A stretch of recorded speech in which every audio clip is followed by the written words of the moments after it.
April 6, 2018. It's Friday afternoon in Appomattox, Virginia, a quaint town just outside the city of Lynchburg. Appomattox pretty much a small town where everybody knows everybody. If something happens, everybody knows about it. Which explains why at a little after noon, Lisa Henderson's mother receives a concerned call from her daughter's coworkers. She got a call from the dermatologist's office where her daughter worked. They were wondering where she was. She didn't come in this morning. Her coworkers knew that was not like her, especially when they had just seen her that day before at 5 o'clock. She didn't call in or anything, and that's not like her. Sandra Henderson calls her daughter, but there's no answer. So she reaches out to Lisa's boyfriend, Marquis Williams. She gonna be with her over Marquis' house or be at home. Hello, Marquis? Have you seen Lisa? No. He said, I don't know where she's at. She says she's going to her best friend's house. Okay, I'll check her. Okay, thank you. But when Lisa's mother calls her daughter's friend, Jamaica Robertson, Jamaica? Is Lisa with you? she doesn't know where Lisa is either. I talked to her mom. I was like, well, you know, she didn't come to my house. At that point, she became extremely concerned. My sister called and said, hey, we can't find her. My mom was like, she not answering my phone call, so I called her and I went straight to voicemail. I was praying that maybe she just wanted to get some air, just leave for a little bit. But by 7:30 that night, after hours of trying to reach her, Lisa's mother can no longer deny that her daughter has disappeared. When it started getting dark, I like, something around, so I went to the police station and filed a police report. Lisa Henderson had lived in Appomattox, Virginia for most of her life. Lisa was born in Charlotte, North Carolina. We moved up here in 2005. I didn't want to move, but we had a lot of crimes around in our neighborhood, and I just wanted to keep them safe. In Appomattox, Lisa grew up a country girl. She was a little bit tomboyish. She's pretty much one of the guys. We'd always be outside. She's throwing a football with us. She played sports. She rode a motorcycle. She went fishing with her dad, and she really loved her daddy. Sadly, Lisa's father passed when she was only 16. He had diabetes, and we saw it coming years before it happened. It was very tough for her to go through her father's death. My sister was always the one taking care of him, giving him his insulin shots. As a young girl, she took on a lot of responsibility. She also found her calling. Her dad's getting sick. She really started figuring out what she wanted to do. She wanted to be a nurse because of my dad. Since she was good with what she did with her pops, she started feeling like she can help others. After high school, Lisa started working in a local dermatologist's office as a medical assistant and enrolled in nursing school. She was very determined. She's definitely kept her head in the books. But she soon met a young man who had her head in the clouds. Nice bike. You see the rest of them? Wow. He had like 3 or 4 motorcycles. She was infatuated with that. His name was Devin Pearson. They seemed like they was getting close to settle down, but some situation happened that they went their own separate ways. Although just what happened remained a mystery. She just didn't want to talk about it. She like shut down. She just started being quiet, started staying in her room a lot. Eventually, Lisa regrouped and focused on finishing school. She really poured herself into school, like just doing something all the time to keep busy. Including taking an additional job to support herself at a Lynchburg distribution center. That's how she met Marquis, and she just fell so in love with him. Marquis had recently split up with the mother of his 2 children. She talked highly of him. She talked about his kids. She talked about how she did care about him, that he really cared about her. Friends figured that Marquis was more of a rebound relationship rather than anything serious. She really didn't talk about the future, about them or anything. Instead, Lisa was focused on her own future. She was working at the dermatologist's office. She was trying to go get another certificate under her belt. She was serious about her career, and she was serious about what she wanted to do in life. But now, on the evening of April 6th, 2018, Lisa's bright future is suddenly shrouded in darkness. Her family and her friends hadn't received any contact from her and began to worry about her whereabouts. My sister went to the police and said, we need to find my daughter. There should be a missing person report out right now because this is not like her, and we know that there's a problem. Hoping to get a line on Lisa's whereabouts, detectives with the Campbell County Sheriff's Office get in touch with her cell phone provider. They conducted an emergency ping of her phone. Pinging her phone would be a course of action that one might take when trying to locate a missing person. Unfortunately for detectives, the ping fails to give the phone's current location. Which most likely meant that Lisa's phone was either powered off or the battery was dead. However, detectives aren't left empty-handed.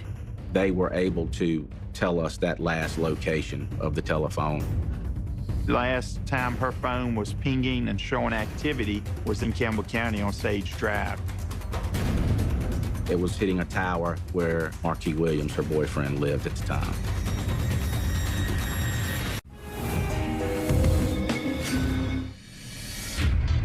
In April of 2018, 22-year-old Lisa Henderson was well on her way to becoming a fully qualified nurse. She wanted to go as far as she could go. She was very smart. The family was very excited about her accomplishments and what she was becoming. She was destined for success. She was a person who we knew was going to take the family to the next level. But now, Lisa's mother has reported her missing.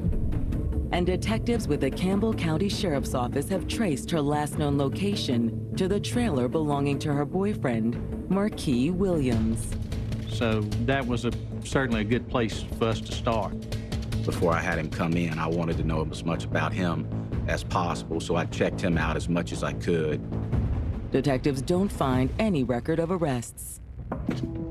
Once I was satisfied, I made that phone call. He was very cooperative on the telephone, wanted to help in any way he could. All right, thank you. Early the next morning, Marquis comes into the sheriff's office to give a formal statement to detectives. It was more of a fact-finding effort, basically just verifying when he had last seen Miss Henderson. I was just fishing for as much information as I could get, hoping that he may have some answers for us or give us a direction to go in. Mr. Williams, how's your relationship with Lisa? We're good. My sister was always happy. She said she was always happy with him. He maintained that everything was fine with the two of them, that there were no problems. When was the last time you talked to her? Thursday night. He told us that him and Lisa and a friend of his, Felix Jefferson, had been together at his place on the night of the 5th. What time did she leave? She left at like 11 or so. I'm gonna head out, okay? All right, honey. Bye. All right. That was the last time he saw her. Did she say where she was going? Yeah, she said she was going to stay at Jamaica's. Marquis said that after Lisa left, his friend Felix stayed all night at his place and that he had driven Felix home the following morning. Okay, we'll be in touch. Felix Jefferson was basically his alibi. So as soon as we finished that interview, we were off to find Felix Jefferson. The search takes them into downtown Lynchburg. We made phone contact with Felix. He wanted to meet us in downtown Lynchburg, which he did on foot. Felix agreed to meet with detectives, but he didn't seem eager to talk. Felix was very tight with his information. Had to pry that information out of him. He also claims not to know much about Lisa. He said that the only times he had talked to Lisa was in the presence of Marquis She was at his trailer Thursday night, right? Yeah. Well, I hung out for a while. He did confirm that he was at Marquis' house on the 5th, that Lisa was present, and that at some point in time, Lisa decided she wanted to leave. She went out and left. What time did she leave?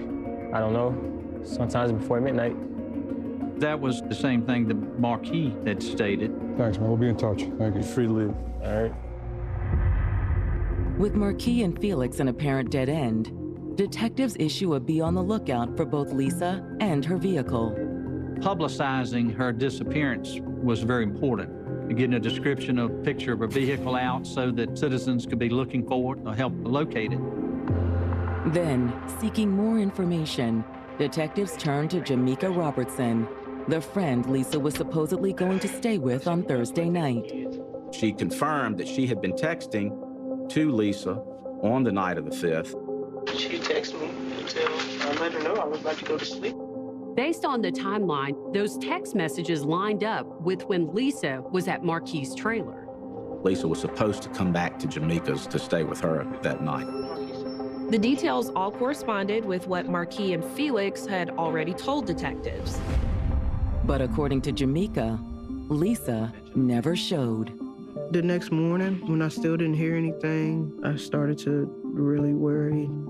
So I actually went to Marquis' house by myself to see if she was there. Jamaica didn't find Lisa, but she did find Marquis. So you haven't seen Lisa? I thought she came to your house. He said she left from here and was coming to your house. I was like, well, you know she didn't come to my house. Like, did she go home? I don't think so. Her mama called a while ago and said she didn't show up for work. He told me he was going to go looking for her, but he had to go buy his child some Pampers. Jamaica's story seemed to confirm what Marquis told detectives, but something she said did raise a red flag. You ever met his baby mother? Yeah, their relationship is kind of rocky because she wasn't comfortable with Lisa being around the kids. Her name is Danielle Whitman.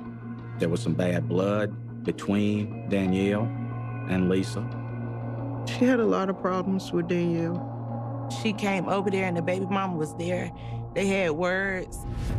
But now detectives want to know, did Danielle and Lisa end up having more than just words?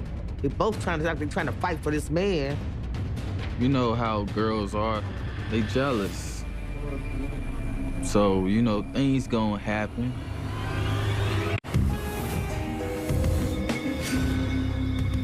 Violent crime in more rural areas is on the rise, and in 2018 surpassed the national average for the first time in a decade.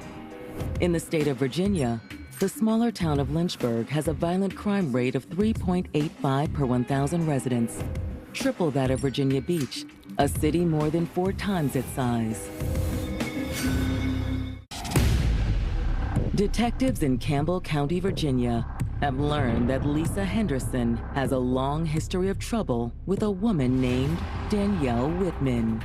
Danielle had 2 kids with Lisa's current boyfriend, Marquis Williams. She was also living with his mother. Something ain't right about that picture. If she's staying at the house, he's messing with her. But did Marquis and Danielle's ongoing relationship have something to do with Lisa's disappearance? Lisa and Danielle had kind of had words before. To try to find out exactly what may have happened between them, deputies bring Danielle Whitman in for questioning. I did conduct an interview with her at the sheriff's office. It did not last long. She wasn't very helpful or cooperative. I don't understand why they saying that it's baby mama drama. I don't know anything. She was bitter about the whole situation. She didn't like talking with me at all. She also admits to not liking Lisa. I believe it was just a jealousy of who she was as a person. Could have been that she didn't want my sister around her kids. Whatever the reason for their troubled relationship, Danielle denies having anything to do with Lisa's disappearance. One of the most important things for you that I need to know from you is where you were at last Thursday night. I worked from 10:30 to 7:15. Yeah, I went home. I lived with his mother. She said she got home from work a little after 7 that night, and Marquis was there watching the kids. And then he left when I came in, and a few minutes after I came in. And where did y'all go? And then what? Get the kids down, get ready for bed. Danielle's also adamant that she didn't go over to Marquis' trailer later that night. A lot of times, Lisa would go to Marquis' house, the baby mama would come over there. And they'll get to arguing. When he said, I was asleep, I went to bed early.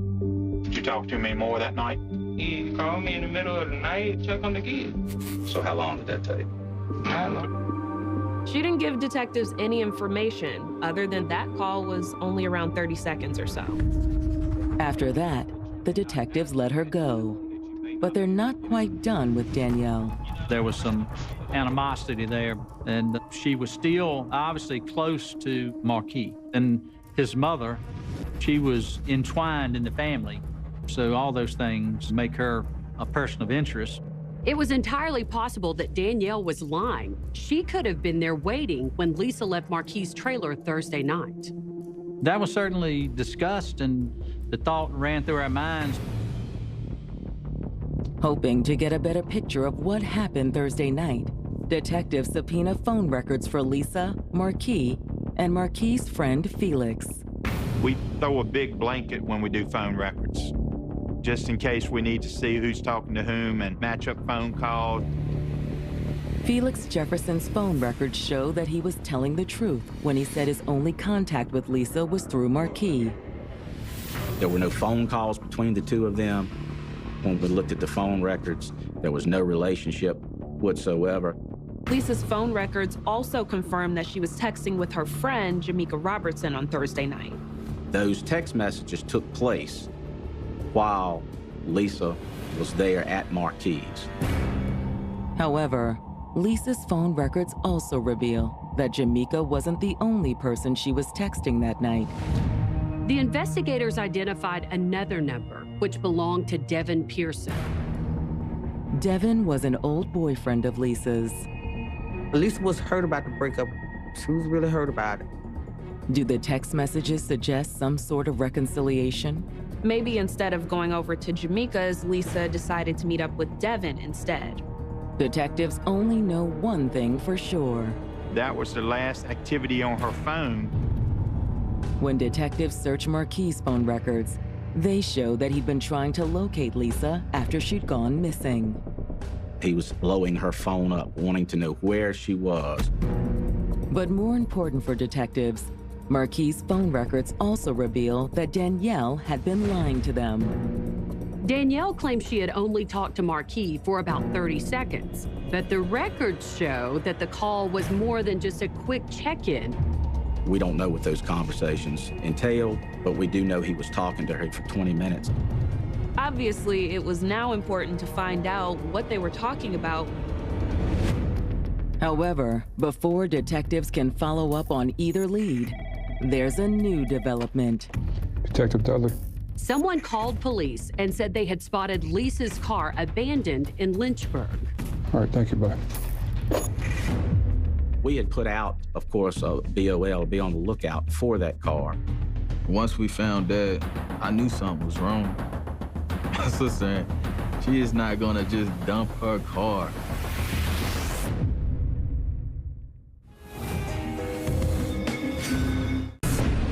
On Sunday afternoon, detectives searching for 22-year-old Lisa Henderson receive a tip about the location of the missing woman's car. At this point, it had been more than 48 hours since Lisa had disappeared. That car was found on a Sunday. It was located over in the city of Lynchburg. Someone who lives in that area called the Lynchburg Police Department. News of the discovery is no comfort to Lisa's friends and family. That's when I started to really worry, and I felt like at that point something bad had happened to her. You weren't gonna leave that car on side no road? I was thinking maybe somebody must kidnap her or something. This could be a situation where foul play is involved. Her vehicle's unattended. She hadn't reached out to her family. She didn't keep her appointment with her friend. All those things didn't bode well. After locating Lisa's car, Detectives have it towed to the police impound lot for evidence technicians to search. We were looking at any of her personal property that might be in there, or any fingerprints or biological evidence. The search yields few clues for detectives, but it does offer some hope for Lisa's family. There weren't any traces of blood or any other evidence of foul play. I mean, I tried to stay optimistic. Even when they found a car, I'm thinking sometimes people just go away for a few days. With no leads from Lisa's car, detectives bring Marquis' ex and the mother of his children, Danielle Whitman, in for a new round of questioning. Since her interview, detectives had learned that she lied to them. Did you talk to me more that night? He called me in the middle of the night. So how long did that take? Not long. Rather than the 30 seconds she claimed, her phone call with Marquis the night Lisa disappeared had actually lasted 20 minutes. You say you talked on the phone for about 30 seconds. Yeah. He said goodnight to the kids. Well, here's the thing. When I confronted her that the information she was giving me was not true, showed it to her through the phone record. Can you explain that? She ended the interview and said that she would be obtaining an attorney. I want a lawyer. Danielle's reaction didn't exactly convince detectives that she had nothing to do with Lisa's disappearance.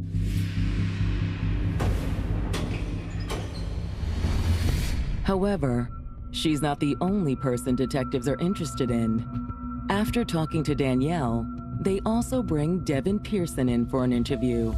Devin was the man Lisa had been texting with shortly before she disappeared. He and Lisa had once been romantically involved some time ago. And I'm just gonna cut to the chase. What I'm really interested in, were you having sex with her? 7 years ago. Okay.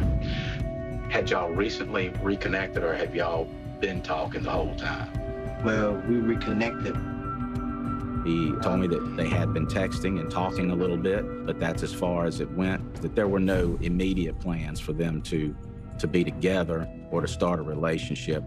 It hadn't gotten sexual yet, but y'all had seen each other face to face? No, sir. They were communicating by text or phone call now. He had text with her up until around 11 p.m., the same time that the text messages had stopped with Jamaica. They stopped with him as well. And he had not been able to get in touch with her since then. You were talking to her. I just want to know the nature of those conversations. She mentioned that she had got back with the guy she was talking to. Had she ever mentioned whether or not that Marquis would have a problem if he knew y'all were talking or anything like that? Yeah, I mean, I don't know. He thought that Lisa wanted someone to just listen about how she had been thinking about breaking it off with Marquis. And now in hindsight, Devin thinks his last messages from Lisa might have been a cry for help. I believe she was trying to reach out, but at that particular time, I didn't know. Right. Detectives are initially skeptical of Devin's claim. If Devin had something to do with Lisa's disappearance, he would have had every reason to point the finger at Marquis. But then after the interview, he lets detectives look through his phone and read Lisa's texts. He was very forthcoming. The context of their text was about Marquis and the fact that Lisa did not want to be with him anymore. Just like that, Devin had given Marquis a motive. If Mark had found the text messages that Devin was exchanging with Lisa, he'd have probably been upset and angry. He was this quiet guy, but behind closed doors, he might have been that bad guy. Detectives are determined to find out. Called Marquis to come back to the sheriff's office and ask him to take a polygraph. It's not admissible in Virginia, but it is a tool that we are able to use to get to the truth of matters in a lot of cases. He agreed to take the polygraph test, so we brought him in the next day. He kept things pretty much the same as before. He just maintained his story that Lisa left, and that's when the last time he saw her. Do you know for sure what happened to Lisa Henderson? No. Do you know where Lisa is now? No. They're asked that same question several different ways, and he said that he didn't. But the polygraph says different. He came up deceptive during that polygraph examination. You failed this test, which tells me that you know where she's at.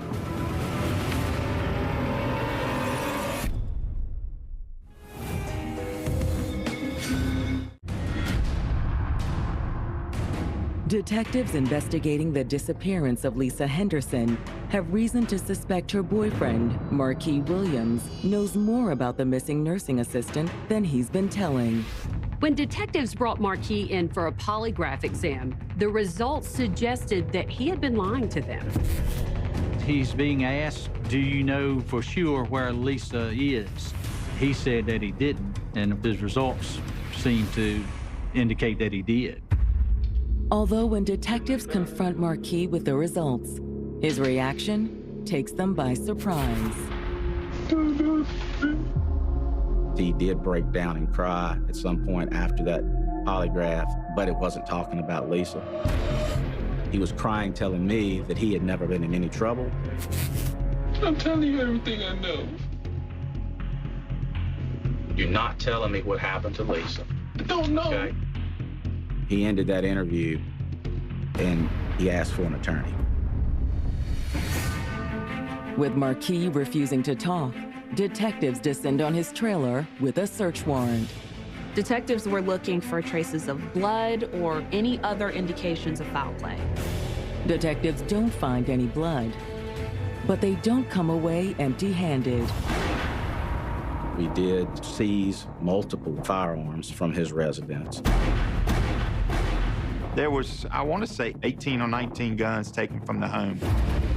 He was there during that time, and he never asked about Lisa, where the investigations were going. When we brought all the guns out, he addressed me and said, make sure you take care of my babies. And as far as detectives could determine, he'd acquired all of them legally. We ran all the guns. I don't recall any of them being stolen weapons. So we didn't have anything to hold them on. The search a bust, detectives decide to take another run at Felix Jefferson. Well, I know I'm being lied to, so I need to find out why. My thinking is that he's probably gonna be the weaker link. At first, Felix refuses to crack. He basically, at that point, was maintaining the same statements he had given before. But the detectives keep pressing. I thought it was time to change the strategy with Felix and go from interview to interrogation. But here's the thing, it's time for the games to stop. Either you're gonna tell us or you're not. Because again, there's a difference between a suspect and a witness, Felix.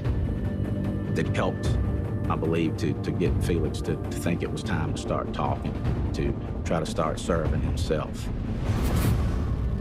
Marquis is gonna dump all this on you, right? He's gonna distance himself from it as much as he can. He tell you how he killed her? He choked her. Felix told detectives that he didn't witness the crime, that he had just helped Marquis get rid of the evidence.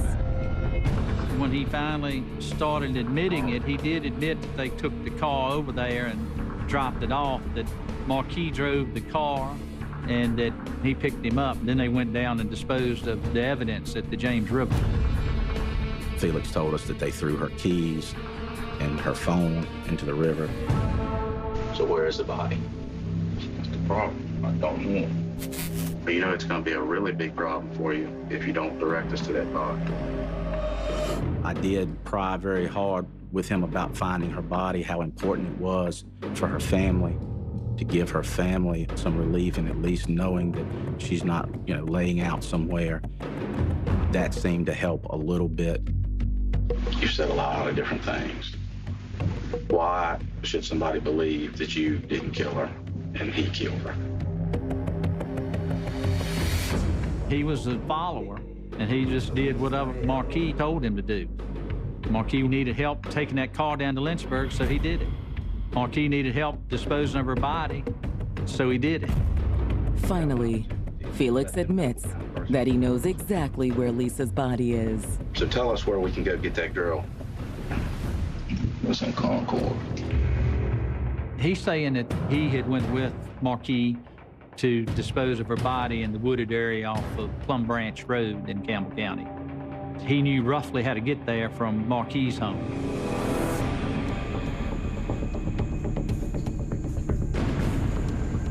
And he took us to that area.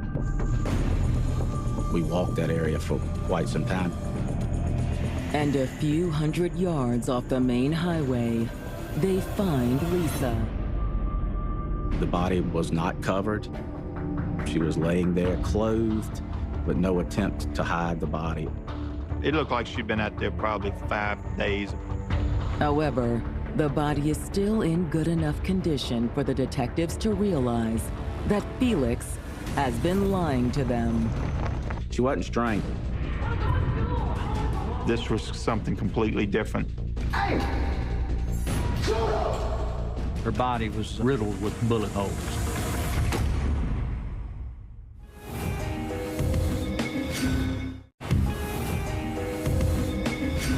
That evening, I was going to try to take a nap. Or soon I laid down, I felt something brush over me. It was like a cool air that came across me. And I laid down, and probably maybe a minute and a half or 2 minutes, her cousin Toya had called me, and I kind of figured what she was going to tell me when I picked the phone up. And I felt that breeze was her letting me know before anyone told me that she was found.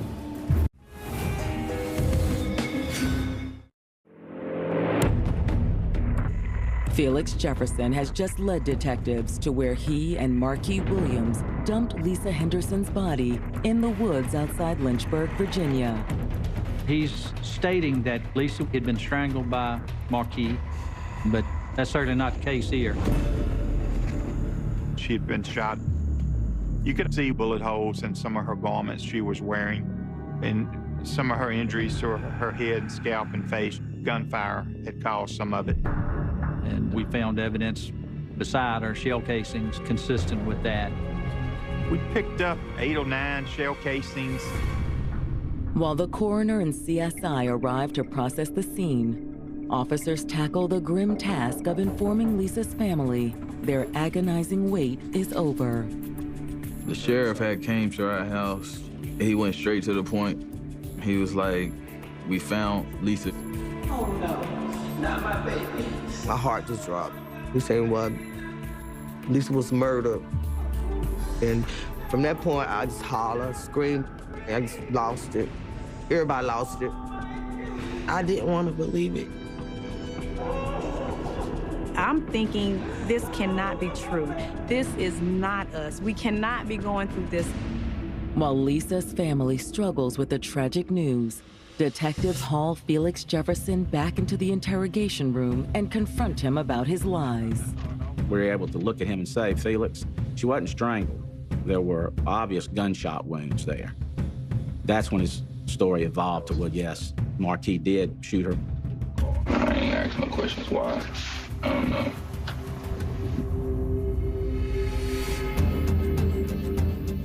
He never could give us a reason of why Marquis wanted her dead. He found her texting and talking to somebody that night. That's what happened, okay? Hold on for a second. Hey, come on, let's go talk. He said that sometime during the night of the 5th, that Marquis and Lisa went to Marquis' bedroom, closed the door. It was likely what happened inside Marquis' room tied in with what Lisa's ex, Devin, had told them. The text that she was texting that night, she said she didn't want to be with him anymore. I believe that he read those text messages. I believe that that triggered his anger. I just think he made the decision that if she won't gonna be with him, then she won't gonna be with anybody. Felix says he had no idea what Marquis was planning when the couple emerged from the bedroom. Let's go for a ride. You good? Yeah, we good. Where? I don't know. I just feel like driving. Come on.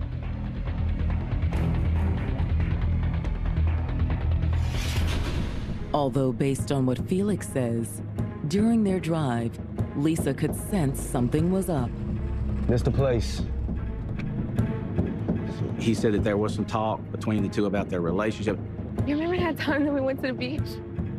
And that great place that we stayed at? I think she was trying to make Marquis think of the good times. She's trying to connect with him in an emotional way. My take on that is she was begging for her life. But Marquis' mind was made up.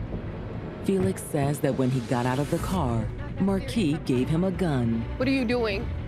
What are you doing? No, I don't want to go. I don't want to go. I don't want to go. They forced her to go out. They forced her. But she's scared of the dark. I think she absolutely knew what was going to happen to her. I think she probably tried to get away. He's in the back. His statements are, the next thing he knows, Marquis is shooting at her, and he starts yelling at Felix to shoot at her also. Felix says he's scared if he don't shoot at her, that Marquis is going to shoot him. So Felix says he shoots once or twice maybe, and it's not even sure if he hits her.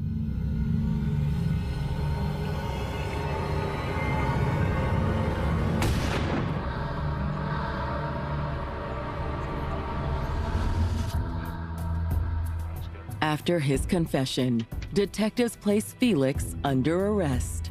He may have been relieved in a certain sense that it was out in the open now, and he didn't have to keep looking over his shoulder to see if law enforcement was coming for him. But what Lisa's friends and family want to know is how soon would they be coming for Marquis? When I heard that Felix was arrested, I was happy. I knew Marquis needed to be arrested. When they arrested Felix, I was like, I know Marquis did this. Yeah, I was like, why y'all won't lock him up? But they need all this evidence. Most of all, detectives need to corroborate Felix's story. When detectives got the autopsy report, the findings confirmed that there were 2 shooters. The autopsy showed 9 bullet holes, and it was shown to be from 2 different weapons. We have 45 caliber bullet, and then 38, which would have been the 38 revolver used by Felix Jefferson. We're able to corroborate some of the things that Felix is telling us. Pieces of the puzzle were put together. The prosecutor was satisfied. That enabled us to just go ahead and arrest Marquis. We went out to Marquis' mother's residence. It was satisfying to place him under arrest. Marquis' arrest is even more satisfying for Lisa's family.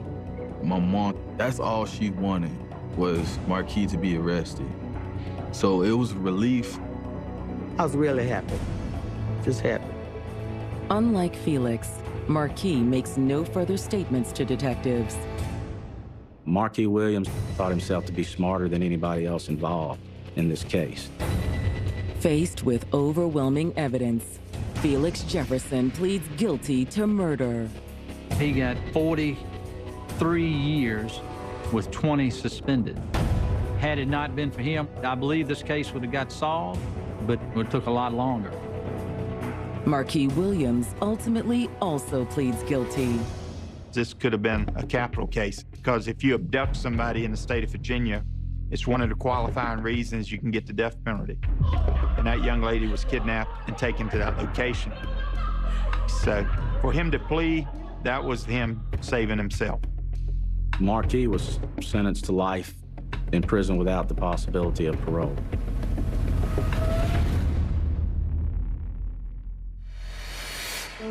For Lisa Henderson's grieving family, it's not nearly enough. I want to get the death penalty. He's glad he in jail, but he's still living. I'm glad he got what he got, but end of the day, it still don't help me. I'm not the same. It put a hole in my heart. It's a pain they hope no other family has to endure. Just cherish and love all your loved ones, man, because you never know. The next day you might not have them. Don't wait to give people their flowers after they're gone, man. Let them know, like I love you. Let your peoples know.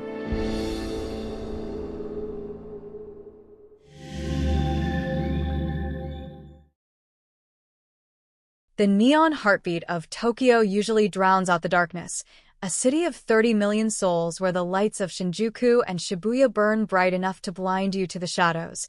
But if you strip away the electric hum, if you silence the trains cutting through the night and the endless rush of the expressways, you are left with a silence that is heavy, suffocating, and terrifyingly fragile. It was in this fragility, in the deep, bone-chilling freeze of a December night in 2005, that the silence of the Setagaya ward was not just broken, but shattered, obliterated by a violence so sudden and so absolute that it would leave a scar on the psyche of Japan for 2 decades. We are taking you back to the night the clock stopped, to the precise moment a seemingly ordinary family home transformed into a fortress of secrets, a cold case that would freeze the blood of seasoned detectives and haunt the waking nightmares of an entire nation. The year is 2005, the air is biting cold, and inside the residence of the Tanaka family, something is wrong, terribly, quietly wrong. Imagine the street. It is narrow, lined with a modest, squeezed-together architecture typical of suburban Tokyo, where neighbors are separated by mere inches of wall, yet live worlds apart in their privacy. It is December 14th. The year is winding down. The salarymen are stumbling home from Banenkai year-end parties, their breath misting in the frigid air, the streets slick with a mixture of rain and the threat of snow. But at the Tanaka house, there is no movement, no light flickering from the television, no steam rising from the kitchen vents. Just a dark, oppressive stillness that seems to push back against the streetlights. The morning comes, gray and washed out, bringing with it the routine of the neighborhood, the rhythmic clinking of bottles, the sweep of brooms, but the Tanaka's front gate remains shut. The newspaper sticks out of the mailbox, a white flag of abnormality in a culture that prizes routine above all else. It is the mother-in-law, Mrs. Sato, who arrives first. She has a key. She has a bag of tangerines. She has no idea that she is about to walk into the center of a storm that will rage for 20 years. The sound of the key turning in the lock is the last normal sound that will ever occur in that house. The door slides open. The air inside is stale, carrying a metallic tang that hits the back of the throat, a smell that primal instinct recognizes before the brain can process it. Iron. Visht. Calling out names that will never answer again, she steps into the genkan, the entryway, and there, the reality of the nightmare begins to take shape, not all at once, but in horrifying, fragmented glimpses. A shoe kicked off at an odd angle. A smear on the wall that looks like oil but shines with the dark crimson of dried blood. The scream that tears from her throat isn't just a sound. It is the siren that announces the birth of the Tokyo 2005 mystery, a sound that will echo in police recordings and witness testimonies, marking 0 hour for an investigation that is about to spiral into madness. Police sirens cut through the morning traffic, a chaotic symphony descending on the quiet neighborhood. Uniformed officers from the local Koban arrive first, their faces draining of color as they step across the threshold. This is not a robbery gone wrong. This is not a domestic dispute. This is annihilation. The first responders are pushed back by the sheer volume of the violence.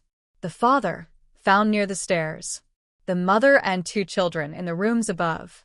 The brutality is focused, frenzied, yet bizarrely calculated. There are no signs of forced entry. The windows are locked.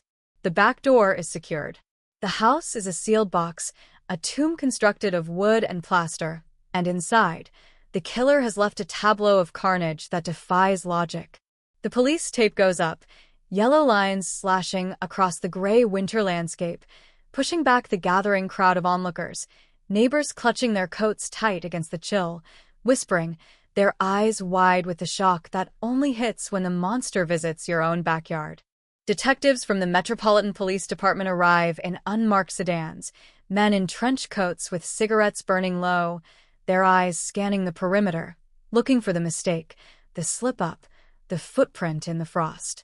Lead Detective Kenzo Takagi steps out, a man who has seen the underbelly of Tokyo for 30 years, but even he pauses at the gate. He can feel it, the weight of the scene. It's a cold case waiting to happen, he thinks, though he pushes the thought away. Inside, the forensics team is already at work, clad in white Tyvek suits, looking like ghosts moving through a slaughterhouse. Flashbulbs pop, freezing the horror in stark black and white, capturing the chaotic splashes of blood, the overturned furniture, and the strange, haunting details that don't fit. A half-eaten cup of yogurt on the table. A comic book left open. The heating unit still humming, keeping the house warm for the dead. It is intimate. It is terrifyingly casual. The killer didn't just kill. They existed here. They lingered. This is the detail that sends a shiver down Takagi's spine as he walks through the crime scene. The timeline doesn't make sense. The forensics suggests the family died late the previous night, but the activity in the house, the computer usage logs, the food wrappers, suggests someone was here for hours after the murders. The killers stayed. They walked these halls. They used the bathroom. They surfed the internet. Imagine the audacity, the inhuman detachment required to sit in a house filled with the bodies of your victims, browsing the web, eating their food, completely unbothered by the carnage you have wrought. This is the strange clue that headlines will scream about for weeks. Who does that? A psychopath? A professional hitman waiting for a signal? Or someone who felt so comfortable in this home that leaving felt unnatural? The press packs arrive, their cameras hungry, lenses zooming in on the covered bodies being wheeled out on gurneys, capturing the grief of the relatives, the shock of the community. Slaughter in Setagaya. The evening papers will shout. Who is the phantom killer? The investigation kicks into high gear, a desperate race against the clock because every hour that passes is a thread of evidence unraveling in the wind. They canvass the neighborhood, knocking on every door. Did you hear anything? Did you see anyone? The answers are a frustrating mosaic of uncertainty. A neighbor heard a thud around 11 p.m. Another heard what sounded like an argument, but dismissed it as the TV. A student walking home from cram school saw a man in a parka standing near the park, but he looked away, keeping his head down, a decision he will regret for the rest of his life. The clues are there, but they are jagged, refusing to fit together. A fingerprint that matches no one in the database. A footprint from a sneaker that is sold in the millions. A type of sashimi knife found at the scene, wiped clean, a mass-produced blade available at any hardware store in Japan. The killer is a ghost, wearing the clothes of the everyman, using the weapons of the mundane. As the days turn into weeks, the initial fury of the investigation begins to hit a wall, an invisible, impenetrable barrier of silence. The deadlock sets in. Thousands of investigators are assigned. Millions of flyers are distributed. The reward money climbs 3 million yen, 10 million yen, 20 million yen. Yet the phone lines are silent. The tips are vague. I saw a suspicious car. My neighbor acts strange. Dead ends. All of them. The police reconstruct the crime scene in virtual reality. They bring in profilers from the FBI. They test the DNA found on a discarded towel against thousands of criminals. Nothing. It is as if the killer stepped out of the house and evaporated into the smog of Tokyo. The community shock begins to curdle into a deep, lingering fear. People double-lock their doors. Sales of security cameras skyrocket. The children of the neighborhood are no longer allowed to play in the park after sunset.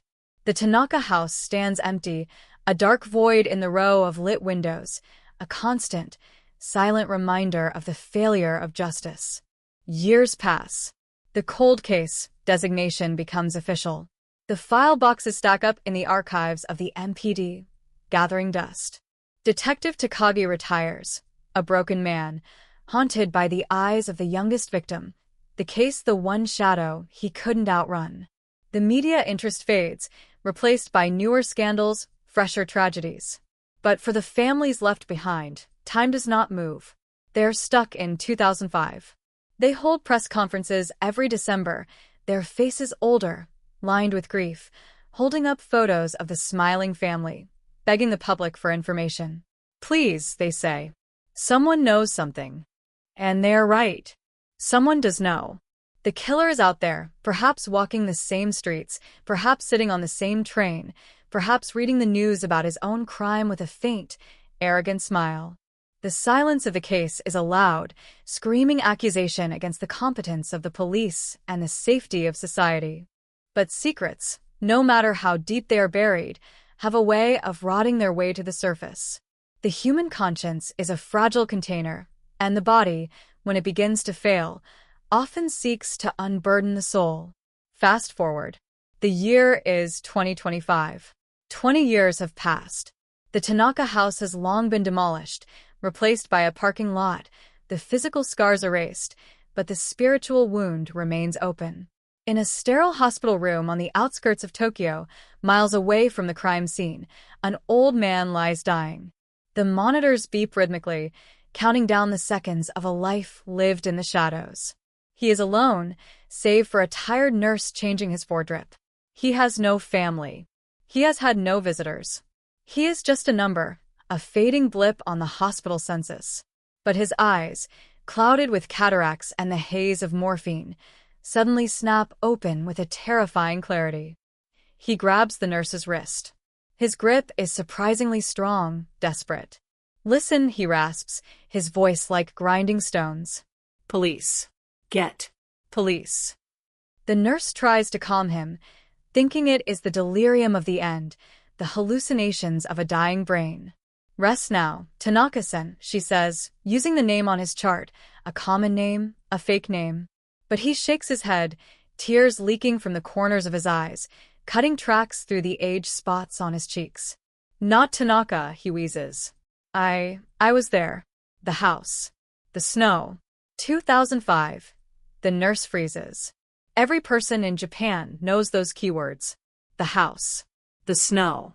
2005. The mystery that defined a generation. She looks at the old man, really looks at him, seeing past the frailty to the darkness that lies beneath. Is this the rambling of a madman, or is this the crack in the dam? She pulls her hand away, her heart hammering against her ribs, and reaches for the phone. "I need to report something," she whispers to the operator, her voice trembling. I think the phantom is here." This is the pivot point, the moment the tectonic plates of the case shift. The call is transferred. A young detective, a man who was just a child when the murders happened, picks up the phone at the cold case unit. He listens. He is skeptical. He has heard 100 confessions from crazy people claiming to be the killer. But something in the nurse's voice, the specific details the old man is mumbling in the background, details about the specific brand of barley tea in the fridge, the color of the scarf the mother was knitting, details that were never released to the public, makes the detective sit up straight. He grabs his coat. He signals his partner. "We have to go. Now." The race is on again, not to catch a fleeing suspect, but to catch the dying words of a man before he takes the truth to hell with him. The siren wails, a sound from the past echoing into the present, speeding towards a confrontation that has been 20 years in the making. As the detectives rush to the hospital, the old man's breathing becomes shallow. The ghosts are gathering around his bed. He sees them. The father, the mother, the children. They're waiting. He closes his eyes, and the memories flood back, vivid, technicolor, high-definition horror. He is not an old man anymore. He is young. He is angry. He is standing outside the house in the snow, watching the warm glow of the windows, fueled by a jealousy and a rage that defies reason. He remembers the weight of the knife in his pocket. He remembers the sound of the wind. He remembers the decision to cross the line, to step out of the world of the living and into the role of the reaper. The confession is coming, bubbling up through the fluid in his lungs, a deathbed confession that will rewrite history. But why? Why now? And why did he do it? The answers are moments away, poised on the precipice of death. Script title: Tokyo 2005 Cold Case Solved. Deathbed Confession Shatters 20 Years of Silence. Section 2 of 11.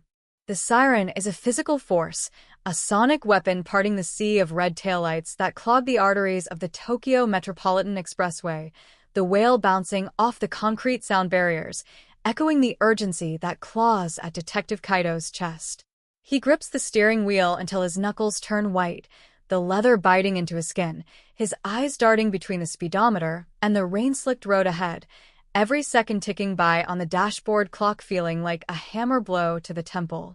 Beside him, his partner, Detective Arima, a veteran of the force with hair the color of steel wool and eyes that have seen too many dead bodies, is on the radio, barking coordinates, demanding a clear path, his voice tight with a mixture of skepticism and a desperate, buried hope. They are racing toward the precipice of a revelation that could rewrite the darkest chapter of their careers, speeding toward a hospital on the edge of the city where a ghost has supposedly materialized in the form of a dying man. The wipers slash back and forth, a metronome counting down the moments, slicing through the grime of the city, just as they are trying to slice through the grime of 20 years of lies and dead ends. Inside the hospital room, the air is thick with the sterile scent of antiseptic and the metallic tang of impending death, a sharp contrast to the chaotic, blood-soaked scene that haunts the police files, yet the tension here is just as lethal. The nurse, Emmy, stands by the window, her hands trembling as she clutches a clipboard, her eyes fixed on the man in the bed, this Tanaka, this enigma who has suddenly become the most dangerous man in Japan.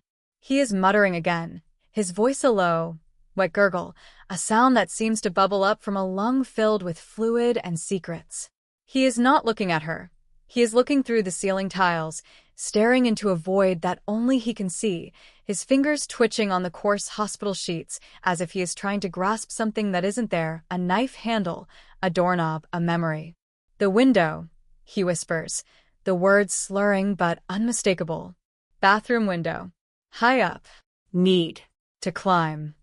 Emmy feels a chill crawl up her spine that has nothing to do with the hospital's air conditioning.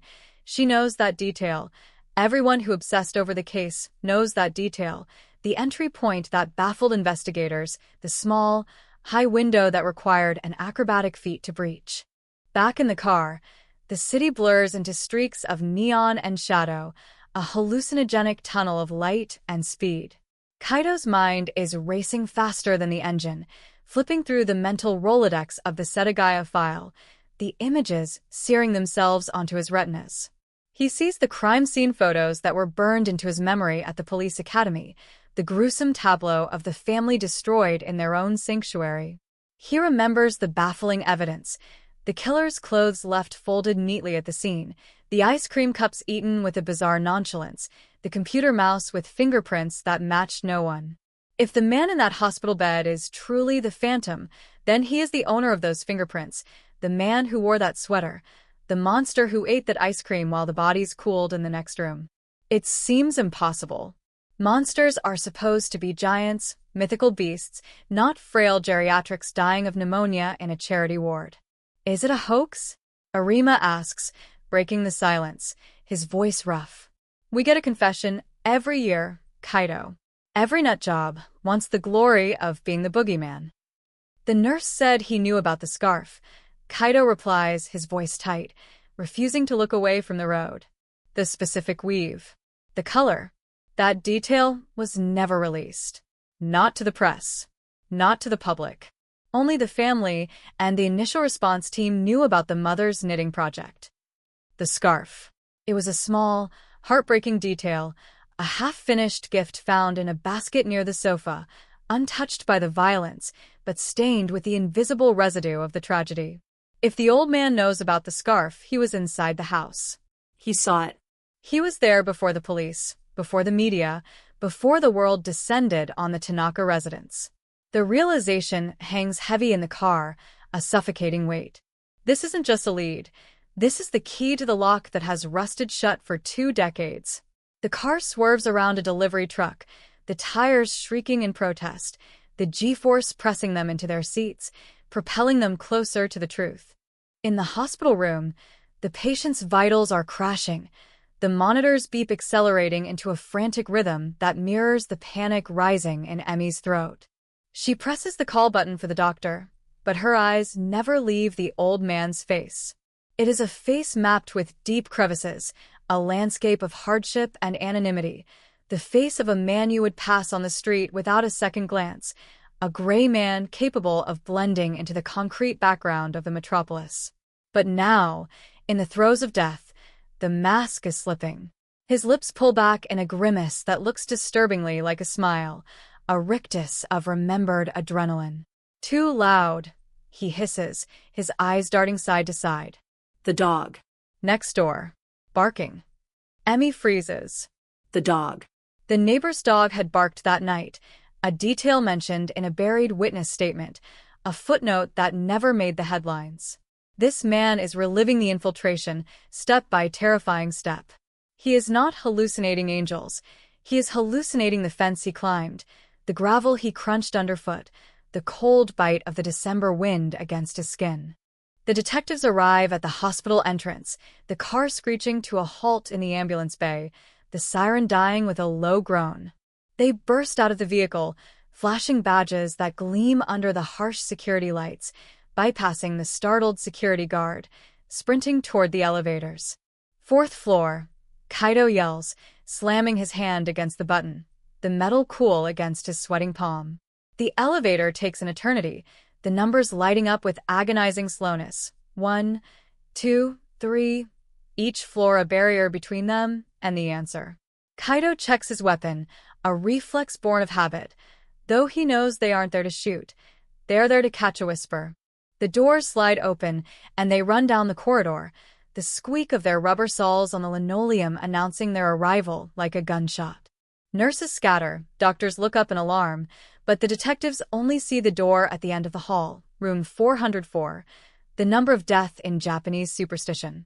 They burst into the room just as the doctor is adjusting the oxygen mask, the scene a chaotic tableau of medical intervention.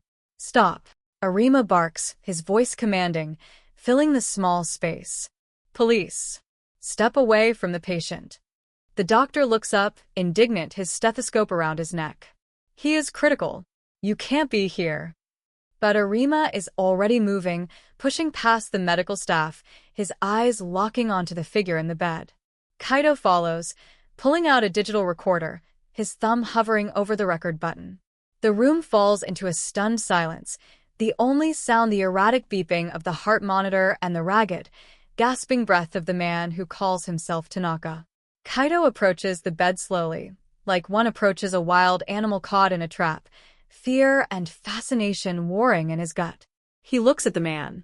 He looks frail, wasted, a skeleton wrapped in skin, but the eyes are open, and they are burning with a terrifying, lucid intelligence. Tanaka-san? Kaido whispers, leaning in close, smelling the sour odor of sickness. We are the police. You asked for us. The old man's head rolls slightly on the pillow, his gaze focusing on Kaido's face. There is no fear in his eyes, only a strange, chilling recognition, as if he has been waiting for this face, for this badge, for 20 years. Police, he croaks, a bubble of saliva popping at the corner of his mouth. Took you long enough. The arrogance in that weak voice is a slap in the face, a sudden, sharp reminder of the monster that hides inside the shell. He isn't repenting, he is boasting. Or perhaps he is just tired of carrying the weight alone. Kaido swallows hard, his throat dry. Tell us about the house, Tanaka-san. Tell us about Setagaya. December 2005. The old man closes his eyes, and a shudder runs through his body, a convulsion that rattles the bed frame. The sash, he whispers. Unlocked. 2nd floor. The boy. He was awake. The air leaves the room. The boy. The youngest victim. The police had always theorized he was asleep when the intruder entered, that he was killed in his bed. But this man says he was awake. He saw me. The old man continues, his voice gaining a terrifying strength, fueled by the rush of the memory. He looked. At me. Didn't scream. Just looked. Kaido's hand shakes as he holds the recorder closer. This is it. This is the detail that changes the narrative. The psychological torture of that night, the interaction between killer and victim that no forensics could ever capture. What did you do? Kaido asks, the question hanging in the air like a guillotine blade. I told him to be quiet, The old man rasps, a tear leaking from his eye, not of sadness, but of the sheer intensity of the recall. Put a finger to my lips. Sure. And he listened. Good boy. The cruelty of the statement, the twisted intimacy of it, makes Kaido want to retch. This man, this grandfather figure, had silenced a child before ending his life, playing a sick game of obedience in the final moments. The doctor and nurse stand frozen against the wall, horrified witnesses to a confession that is darker than any nightmare. Arima steps forward, his face made of stone. Why, he asks, the question that has plagued the nation for 2 decades. Why them? Why that family? The old man opens his eyes again, and for the first time, a flicker of confusion crosses his face. Why? He repeats, as if the question is absurd. Because they were there. The lights were on. It looked warm. The banality of the motive hits the detectives like a physical blow. No vendetta. No hitman contract. No deep-seated hatred. Just a wandering predator attracted to the light, a moth that brought fire and death instead of just fluttering against the glass. I was cold, the old man whispers, his voice dropping to a murmur. So cold. Needed. A coat. Needed. Food. He trails off, his breathing becoming ragged again, the monitor spiking. He is fading. The window of opportunity is closing, the curtain coming down on the performance. The evidence, Kaido presses, desperation creeping into his voice. Where is the rest of it? The clothes you took? The things you stole? The killer had taken strange souvenirs, jerseys, a bag, cash, but left behind valuables. It was a chaotic looting. The river, the old man gasps. Tama River. Under the bridge. Heavy stones. The bag is still there. Kaido looks at Arima. The Tama River. It's miles from the crime scene, but it fits. If the bag is there, preserved in the mud, weighted down by stones, it would still contain the DNA, the fibers, the missing link that ties this man to the massacre beyond a shadow of a doubt. This is the strange clue that could close the case forever. We need a name, Arima demands, leaning over the bed, his shadow falling across the dying man's face. Your real name? Not Tanaka. Who are you? The monitor starts to flatline, the beeps merging into a continuous, high-pitched tone of warning. The doctor rushes forward. He's coding. Move. But Arima holds his ground for a second longer, staring into the abyss of the man's eyes. The old man's lips move one last time, forming a shape, a soundless syllable that Kaido strains to hear. It isn't a name. It's a location. Osaka. And then, the eyes roll back, the chest heaves, and the body goes limp. The room erupts into the chaotic noise of resuscitation, the clear of the defibrillator, the rhythmic compression of CPR, but Kaido knows it's over. The man is gone, but he is left behind a map. The detectives step back, pushed out by the medical team, breathing heavy in the hallway. They look at each other, the adrenaline crashing, leaving them shaking. Osaka, Kaido whispers. He's from Osaka? The case had always focused on Tokyo locals, on the skaters in the nearby park, on the drifters of the capital. But if he was a drifter from Osaka, a ghost who traveled north just to kill, it explains why no one in the neighborhood recognized him. It explains the lack of local connections. It explains the silence. Get the dive team, Arima says, his voice steady again, the veteran taking charge. Get the river search unit. We're going to the Tama River. Tonight. Outside, the rain has turned to snow, large, wet flakes falling softly on the city, coating the hospital parking lot in a blanket of white. It is eerily similar to the weather on the night of the murders in 2005. The cycle is closing. As Kaido walks back to the car, the digital recorder burning a hole in his pocket, he looks up at the sky. The city feels different now. The monster is dead, but the hunt is just beginning. They have a confession, a location for the evidence, and a cryptic clue about his origin. But the community shock is about to reignite. The man who terrorized their dreams was not a demon. He was a nobody who wanted to be warm.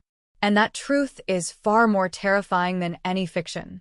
The engine roars to life, and the sedan peels out of the lot, heading toward the dark, rushing waters of the Tama River, where the ghosts of 2005 are waiting to be dredged up from the muck. The silence is shattered. The headline is already writing itself in Kaito's mind. Cold case solved. The river reveals what the grave could not. Script title: Tokyo 2005 Cold Case Solved. Deathbed Confession Shatters 20 Years of Silence. Section 3 of 11. The Tama River cuts through Tokyo like a dark, glistening scar, a boundary between the frenetic energy of the city and the quieter suburbs, its waters murky and swollen from the winter rains. Tonight, it is the stage for a resurrection, a place where the past is being dragged kicking and screaming into the present. Police floodlights cut through the gloom, their harsh white beams stabbing into the black water, illuminating the swirling eddies and the debris caught in the current. The riverbank, usually deserted at this hour, is a hive of activity, a surreal campsite of law enforcement vehicles, dive teams in neoprene suits, and the inevitable, growing crowd of onlookers drawn by the spectacle of the blue flashing lights. Detective Kaito stands at the edge of the water, the cold seeping through the soles of his shoes, his breath visible in the air, watching the divers slip beneath the surface like seals returning to the deep. They are looking for a bag weighted with stones. A bag that, according to a dying man's last breath, holds the final pieces of a puzzle that has tormented Japan for 2 decades. Beside him, Detective Arima is on the phone, his voice a low rumble against the background noise of generators and squawking radios. He is coordinating with the forensic lab, alerting them to prepare for potential biological evidence that has been submerged for 20 years. If it's sealed, he says, if it's wrapped in plastic, there's a chance. DNA degrades, but in anaerobic conditions, in the mud. Maybe. The skepticism is heavy in his tone, a professional armor against disappointment, but his eyes never leave the spot where the divers went under. The location was precise. Under the 3rd pillar of the old bridge. The exact spot where the river bends, creating a natural catch-all for heavy objects. The old man, Tanaka, or whoever he was, had been lucid enough to give coordinates. That clarity in the face of death is what keeps Kaito's hope alive. A dying brain might hallucinate angels, but it rarely hallucinates GPS coordinates. The minutes stretch into an agonizing hour. The divers surface periodically, gasping for air, shaking their heads, their powerful flashlights slicing through the water, revealing nothing but old tires, rusted bicycles, and the accumulated trash of a city that never stops consuming. The crowd on the embankment grows, huddled under umbrellas, their faces pale in the reflected light. Whispers ripple through them. Is it a body? Is it a weapon? The rumor mill churns, fueled by social media posts from people snapping photos from the bridge above. Police search Tama River for Setagaya evidence is already trending. The media vans are arriving now, their satellite dishes extending like insect antennae, hungry for the scoop. Kaito feels the familiar pressure building in his chest. If they find nothing, the cold case remains frozen, and the old man's confession becomes just another cruel dead end in a file full of them. Then, a shout from the water. A diver surfaces, his arm raised, giving a thumbs up. He is dragging something heavy. Kaito's heart hammers against his ribs. The other divers converge, helping to haul a dark, sodden shape onto the muddy bank. It is a bag. A duffel bag, encrusted with algae and silt, its fabric darkened by years of submersion, but still intact. It is heavy, sagging with the weight of its contents. The forensic team rushes forward, pushing Kaito back, treating the bag like an unexploded bomb. They photograph it from every angle, the flashbulbs popping like lightning in the darkness. They carefully unzip it, just an inch, to peek inside. A gasp goes up from the technician nearest the bag. It's wrapped, he says, his voice trembling. Double-wrapped in heavy-duty garbage bags. Sealed with duct tape. The meticulousness of the killer. The cold, calculating preservation of his trophies. Kaito steps closer, peering over the shoulder of the technician. Through the gap in the plastic, he sees a glimpse of fabric. A patterned sweater. A splash of color that looks jarringly bright against the mud. purple, and beige. He recognizes it instantly from the case files. It is the sweater. The one the killer was suspected of wearing when he fled the scene, the one missing from the house, but described by witnesses who saw a shadowy figure near the park. And next to it, the dull glint of metal. A knife handle? Or perhaps the missing family jewelry. The bag is a time capsule of the massacre. Secure it. Arima barks, his voice cutting through the awe. Get it to the lab. Now. Chain of custody, people.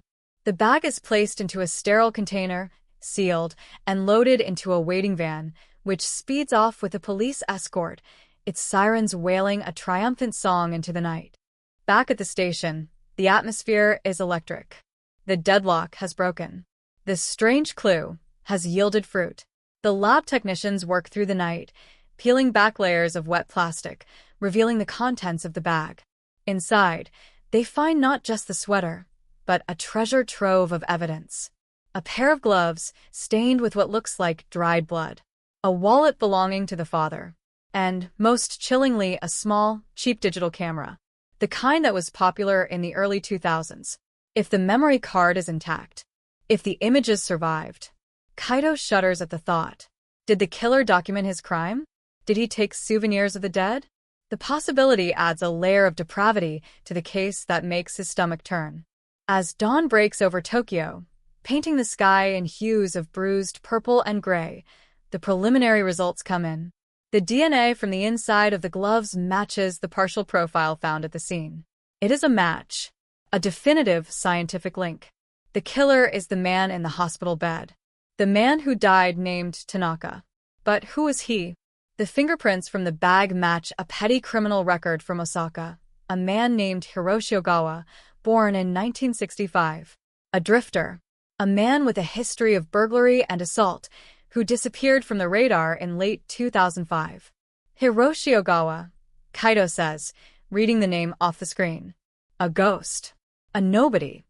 It fits the profile perfectly. A transient who moved through society's cracks, invisible until he decided to shatter the world. But the camera holds the most shocking secret.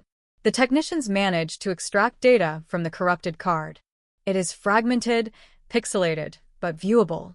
Kaito and Arima stand in the viewing room, the air conditioning humming, staring at the screen. The first image is innocuous, a view of the Tama River in daylight. Then a shot of a train ticket to Tokyo. And then the images from inside the house. They are blurry, dark, taken with a shaky hand, but the horror is unmistakable. A shot of the living room, the TV on. A shot of the family dinner, eaten by the killer.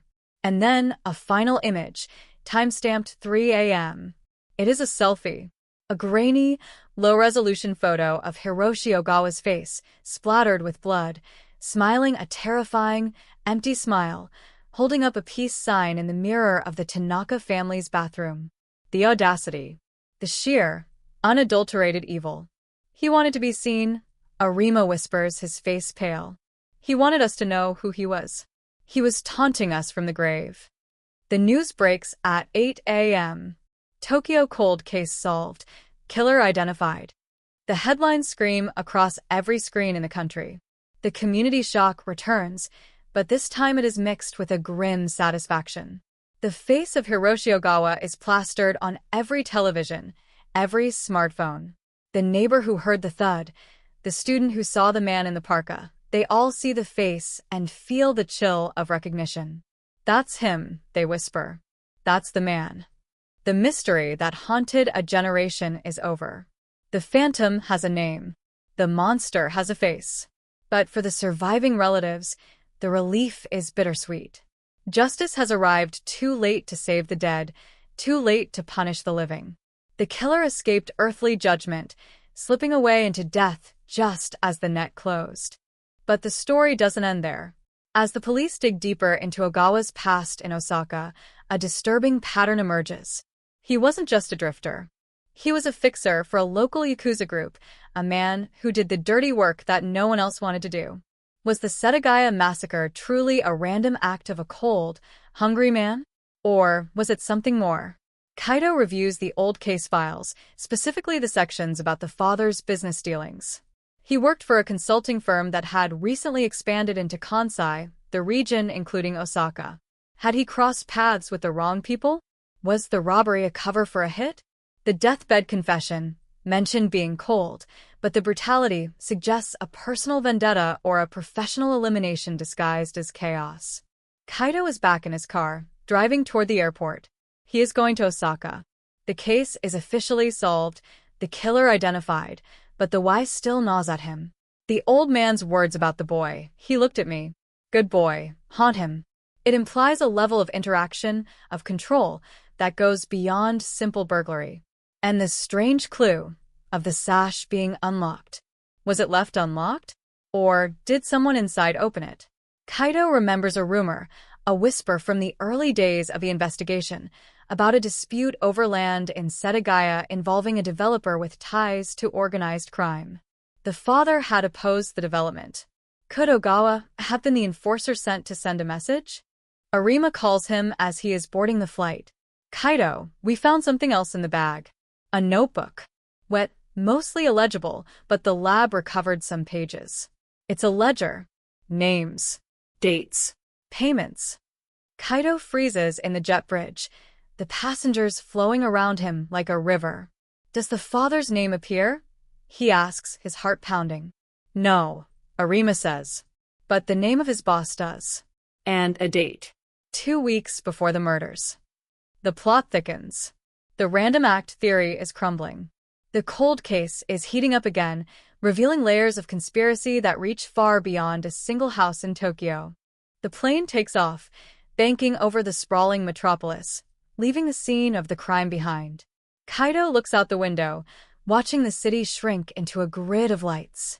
The killer is dead, but the architects of the crime might still be alive, sitting in boardrooms in Osaka, thinking they got away with it. The old man's confession was just the first domino. The silence of 20 years has been shattered, but the echoes are waking up ghosts all over Japan. Kaito closes his eyes, picturing the selfie in the bathroom mirror. Ogawa was smiling because he knew something the police didn't. He wasn't just a monster. He was a mercenary. And Kaito is going to find out who signed his paycheck. Osaka waits. A city of commerce, of food, and of deep, buried secrets. As the plane descends into Kansai International, Kaito feels a different kind of tension. This isn't about catching a killer anymore. It's about exposing a system.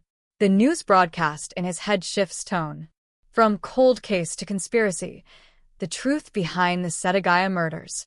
The story is far from over. It is just entering its most dangerous chapter. Script title: Tokyo 2005 Cold Case Solved. Deathbed Confession Shatters 20 Years of Silence. Section 4 of 11. The wheels of the jet touch down on the tarmac of Kansai International Airport with a jolt that mirrors the sudden shift in the investigation's gravity. Tokyo, with its polished veneer and silent neighborhoods, feels a world away. Osaka hits you differently.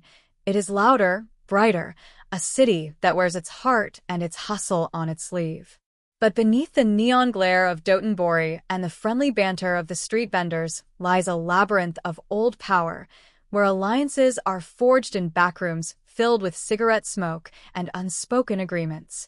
Detective Kaito steps off the plane not as a tourist, but as a man carrying a ghost story in his pocket.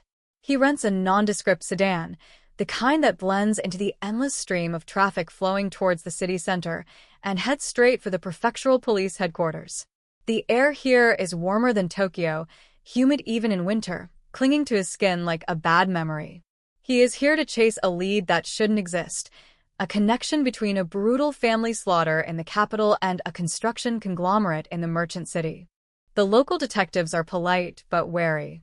To them, the Setagaya case is a Tokyo problem, a distant tragedy that has nothing to do with their jurisdiction. But when Kaito lays out the evidence, the DNA match to Hiroshi Ogawa, a known heavy for the local Yamaguchi-gumi affiliate, and the ledger found in the submerged bag, the mood in the briefing room shifts from skepticism to a tense, electric silence. The name in the ledger, Kuroda Construction, rings a bell. A loud one, It is a company that rose from the ashes of the post-bubble economy to dominate the redevelopment of Osaka's Bay Area, a firm with a reputation for aggressive expansion and solving problems quietly. And the date in the ledger, just 2 weeks before the murders, corresponds with a massive wire transfer from Kuroda accounts to an offshore shell company. The pieces are clicking together with a terrifying precision. Kaito spends the next few days in the archives, digging through dusty files and microfiche reels, tracing the history of Kuroda construction. He finds a forgotten land dispute in Setagaya from 2004, a proposed luxury apartment complex that was blocked by a coalition of local residents. The leader of that coalition? The father of the murdered family. He was vocal, articulate, and unyielding. He had rallied the neighborhood, filed injunctions, and effectively stalled a project worth billions of yen. The motive, once thought to be a random burglary or a personal vendetta, now looks chillingly corporate. Was the cold case actually a professional hit ordered to remove an obstacle? The thought makes Kaito's blood run cold. It transforms the tragedy from a senseless act of violence into a calculated business decision. He decides to visit the site of the old Kuroda headquarters, a brooding concrete monolith in the industrial district. It is abandoned now, the company having moved to a gleaming glass tower in the business district years ago, but the old building still stands, a monument to a darker era. He parks across the street, watching the rusted gates, imagining the black sedans that used to roll in and out, carrying men like Ogawa, men who were just tools, discarded when they became liabilities. Ogawa had disappeared right after the murders. Was he hiding, or was he paid to vanish? The deathbed confession about being cold and hungry. Was it a partial truth? A cover for the reality of being a fugitive on the run, cut loose by his employers to rot in obscurity? That night, Kaito receives a call from Arima back in Tokyo. We analyze the ledger further. Arima says, his voice crackling with static. The handwriting matches Ogawa's. But there are notes in the margins. References to the architect. Someone gave him the layout of the house. Someone gave him the schedule. This wasn't a break-in, Kaito. It was an insertion. The word hangs in the air. Insertion. It implies precision. It implies inside knowledge. The architect. A code name? A person? Kaito writes it down on a napkin in his hotel room, the ink bleeding into the paper. Who is the architect? The next morning, Kaito tracks down a former associate of Ogawa, a man named Tanaka, no relation to the victim, just a common name in a country of millions. This Tanaka runs a small pachinko parlor in the Nishinari district, a place where day laborers and drifters congregate, a place where questions are not welcome. Kaito flashes his badge, but it's the photo of Ogawa that gets a reaction. The man flinches, his eyes darting to the door. He's dead, the man says, wiping a glass with a dirty rag. Everyone knows that. Died in the river years ago. Kaito shakes his head. No. He died yesterday. In a hospital in Tokyo. He talked. The man freezes. He talked, he whispers. About the job? He talked about everything. Kaito lies, bluffing with the confidence of a poker player. He mentioned you. Said you helped him with the gear. It's a gamble, a shot in the dark, but it hits the mark. The man's face crumbles. I didn't know, he pleads, his voice rising in panic. I thought it was just a scare tactic. A robbery to frighten the guy. I didn't know he was going to do that. Kaito leans in, pinning the man with his gaze. Who hired him? Who is the architect? The man swallows hard, sweat beading on his forehead. I don't know a name, he stammers. Just a voice on the phone. But Ogawa. He met someone. Before he left for Tokyo. At the chaotic intersection in Umeda. Under the big screen. A man in a tailored suit. He gave Ogawa the envelope. Umeda. The heart of Osaka. A place where millions pass each other every day, anonymous and fleeting. A perfect place for a handover. Kaito thanks the man, leaving him shivering in his empty parlor, and heads to Umeda. He stands under the giant screen, watching the crowd surge past, trying to visualize the meeting from 20 years ago. A rough Yakuza thug and a man in a suit. The clash of two worlds. The exchange of death for money. He needs to find that suit. He needs to find the link between the corporate boardroom and the street-level violence.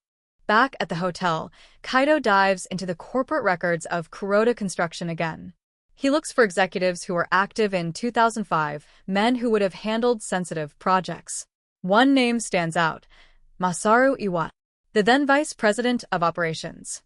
A man known for his ruthless efficiency. Iwata retired in 2010, moving to a secluded villa in the mountains of Kyoto. He has been out of the public eye for years. Could he be the architect? The man who drew up the plans for the slaughter? Kaito drives to Kyoto the next day. The landscape changes from urban sprawl to serene temples and misty mountains. It is a jarring transition, a journey from the profane to the sacred. Iwata's villa is a fortress of traditional architecture, surrounded by high walls and bamboo groves. Kaito parks at the gate and rings the intercom. "Police," he says simply. Regarding Hiroshi Ogawa, there is a long silence. Then, the gate buzzes open. Kaito drives up the winding driveway, his heart pounding. He is entering the lion's den. Iwata is waiting for him in the tea room, a frail old man in a wheelchair, staring out at a meticulously raked rock garden. He looks harmless, grandfatherly even, but his eyes are sharp, intelligent, and utterly cold. "Ogawa," he says, testing the name on his tongue like a sour grape. "I haven't heard that name in a long time." Kaito sits down opposite him, declining the offer of tea. He confessed, Iwata-san. Before he died, he named names. It is another lie, but a necessary one. Iwata smiles, a thin, humorless expression. "Did he now? And what did this ghost have to say about me?" "He said you were the architect," Kaito says, watching Iwata's reaction closely. "He said you planned the Setagaya hit to clear the way for the development." Iwata laughs, a dry, rattling sound. A fairy tale, detective. A desperate story from a dying criminal. "I am a businessman. I build things. I do not destroy families." But his hand trembles slightly as he reaches for his teacup. A tell. A crack in the armor. "We found the ledger." Kaito presses, dropping the ace. "In the river. With the murder weapon. It details the payments. From Kuroda to Ogawa. Authorized by you." Iwata's smile vanishes. The air in the room drops 10 degrees. "You have nothing," he hisses. "A waterlogged notebook? A dead junkie's ramblings? It will never stand up in court." "Maybe not," Kaito admits, leaning back. "But the media will love it. The butcher of Setagaya was on a payroll. Imagine the headlines, Iwata-san. Your legacy destroyed. Your family shamed. The shareholders revolting." Iwata stares at him, hatred burning in his eyes. He knows the power of shame in Japanese society. It is a weapon more potent than any gun. "What do you want?" he asks finally, his voice low. "The truth," Kaito says. "For the record. For the family. Was it you?" Iwata looks out at the garden again, watching a single leaf fall from a maple tree. "It was a miscalculation," he murmurs. "It was supposed to be a warning. A break-in. A little roughing up. To make him reconsider the lawsuit. Ogawa. He was unstable. He went too far. He enjoyed it too much." The confession hangs in the air, heavy and suffocating. It wasn't a hit. It was a botched intimidation job. A corporate strategy that spiraled into a massacre. The banality of evil reveals itself again. It wasn't a grand conspiracy of demons. It was a business meeting that went wrong. Kaito records the conversation, his hand shaking. He has it. The link. The motive. The man behind the monster. He stands up, feeling a wave of exhaustion wash over him. "You're under arrest, Iwata-san," he says quietly. "For conspiracy to commit murder." Iwata doesn't resist. He just sits there, staring at the rocks, a man who built an empire on a foundation of bones, finally watching it crumble. As Kaito walks Iwata to the police car, the sun breaks through the clouds, illuminating the golden pavilion in the distance. The beauty of Kyoto feels mocking now. He puts Iwata in the back seat and calls Arima. "I got him," he says, his voice thick with emotion. "I got the architect. On the other end of the line, there is silence, then a long exhale. Good work, Kaito. Bring him home. The drive back to Osaka is a blur. Kaito's mind is racing. The case is solved. Truly solved. The killer, the motive, the mastermind. It is a triumph of detective work. But as he drives, a thought nags at him. Ogawa's selfie. The smile. If it was just a job gone wrong, why the smile? Why the ice cream? Why the lingering? Was Iwata telling the whole truth? Or was there still a piece of the puzzle missing? Was Ogawa truly just a miscalculation, or was he a weapon that Iwata unleashed knowing exactly what would happen? The mystery might be solved, but the darkness of the human heart remains unfathomable. The news hits the airwaves that evening. Business tycoon arrested in connection with Setagaya murders. The country reels again. The shockwave travels from Tokyo to Osaka, shaking the foundations of the corporate world. People look at their skyscrapers differently now, wondering what secrets are buried in the concrete. The community shock transforms into a national reckoning. Kaito sits in a bar in Dotonbori, watching the news on a muted TV. He orders a whiskey neat. He raises the glass to the screen, to the memory of the family, to the end of the chase. But he doesn't feel like celebrating. He feels a profound sadness. Justice has been served, but the cost was too high. The cold case is closed, but the chill will remain in his bones forever. He takes a sip, the liquid burning his throat, and watches the neon lights of Osaka reflect in the dark waters of the canal below. The city moves on, indifferent, relentless. But for Kaito, the ghosts of 2005 have finally found their rest. Or so he hopes. Script title: Tokyo 2005 Cold Case Solved. Deathbed Confession Shatters 20 Years of Silence. Section 5 of 11. The arrest of Masaru Iwato triggers a media tsunami that engulfs the Japanese archipelago, a shockwave that travels from the boardrooms of Marunouchi to the living rooms of Hokkaido. The image of the silver-haired executive, his head bowed, flanked by detectives Kaito and Arima, is plastered across every screen, every newspaper, every digital billboard in Shibuya Crossing. The architect of a massacre. The headlines scream. Corporate greed meets brutal slaughter. It is a narrative the public devours, the classic tale of the powerful preying on the innocent, the faceless corporation crushing the small families standing in its way. The cold case has thawed into a boiling cauldron of public outrage. Kuroda Construction stock plummets, protests erupt outside their headquarters, and the Tanaka family's remaining relatives are besieged by microphones, asked to comment on the revelation that their loved ones were essentially collateral damage in a real estate deal gone wrong. But inside the interrogation room at the Osaka Prefectural Police Headquarters, the atmosphere is far from triumphant. It is cold, sterile, and suffocatingly quiet. Iwata sits across the metal table, his expensive suit looking out of place in the stark environment. He has regained his composure, that mask of corporate stoicism firmly back in place. He has confessed to the hiring, yes. He has admitted to the intimidation tactic. But he steadfastly refuses to accept responsibility for the blood. I told you, he says, his voice steady, devoid of emotion. It was supposed to be a message. Break a few windows. Scare them into selling. I did not order a slaughter. Ogawa was a mad dog. He went off the leash. Detective Kaito leans against the wall, watching Iwatu through the one-way mirror, a knot of unease tightening in his stomach. It's too neat. It's too convenient. The rogue agent theory wraps everything up in a bow, exonerating the mastermind from the visceral horror of the act while admitting to the white-collar crime. Arima is in the room with Iwata, playing the bad cop, slamming his hand on the table.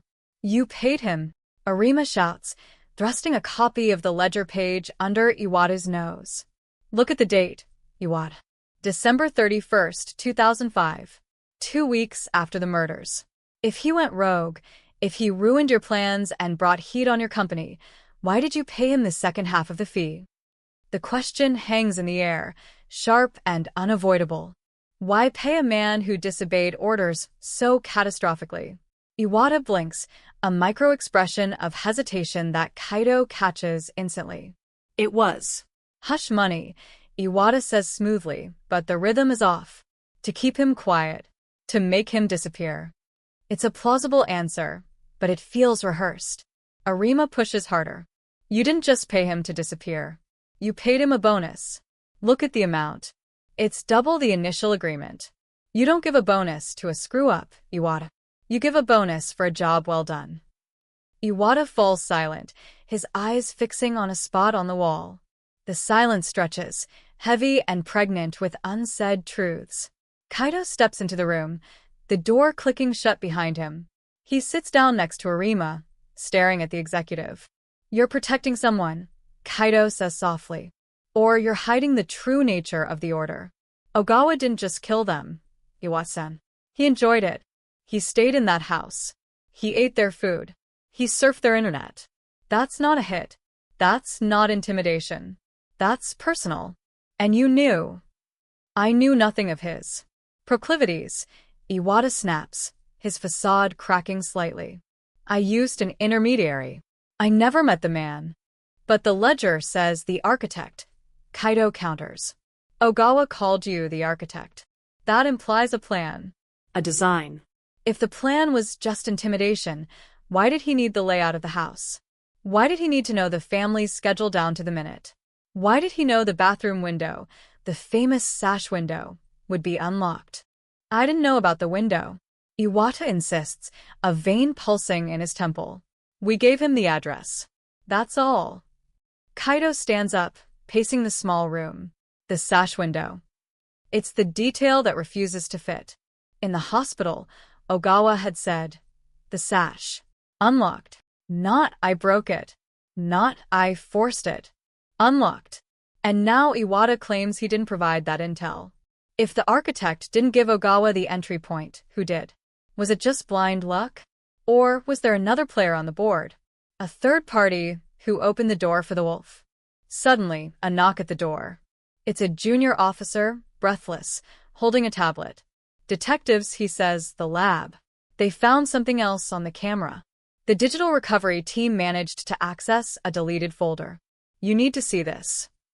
Kaito grabs the tablet, his heart rate spiking. He swipes through the images. They are grainy, low-light photos taken in the weeks leading up to the murders. Surveillance shots. The Tanaka house from across the street. The father walking to the train station. The children playing in the park. Ogawa was stalking them. That much was assumed. But then, Kaito swipes to the next image, and his breath catches in his throat. It is a photo taken at night, time-stamped 3 days before the murders. It shows the back of the Tanaka house. The kitchen light is on. And there, standing in the open back door, is a figure. It's blurry, but the silhouette is distinct. It's a woman.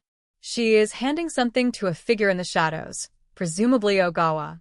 An envelope? A key? Is that Mrs. Tanaka? Arima asks, leaning over Kaito's shoulder, his voice dropping to a whisper. Kaito zooms in. The hair, the stature. It looks like her. But why would the victim be handing something to her future killer? The narrative in Kaito's head screeches to a halt, the tracks twisting into a terrifying new direction. The sash window, Kaito murmurs, the realization hitting him like a physical blow.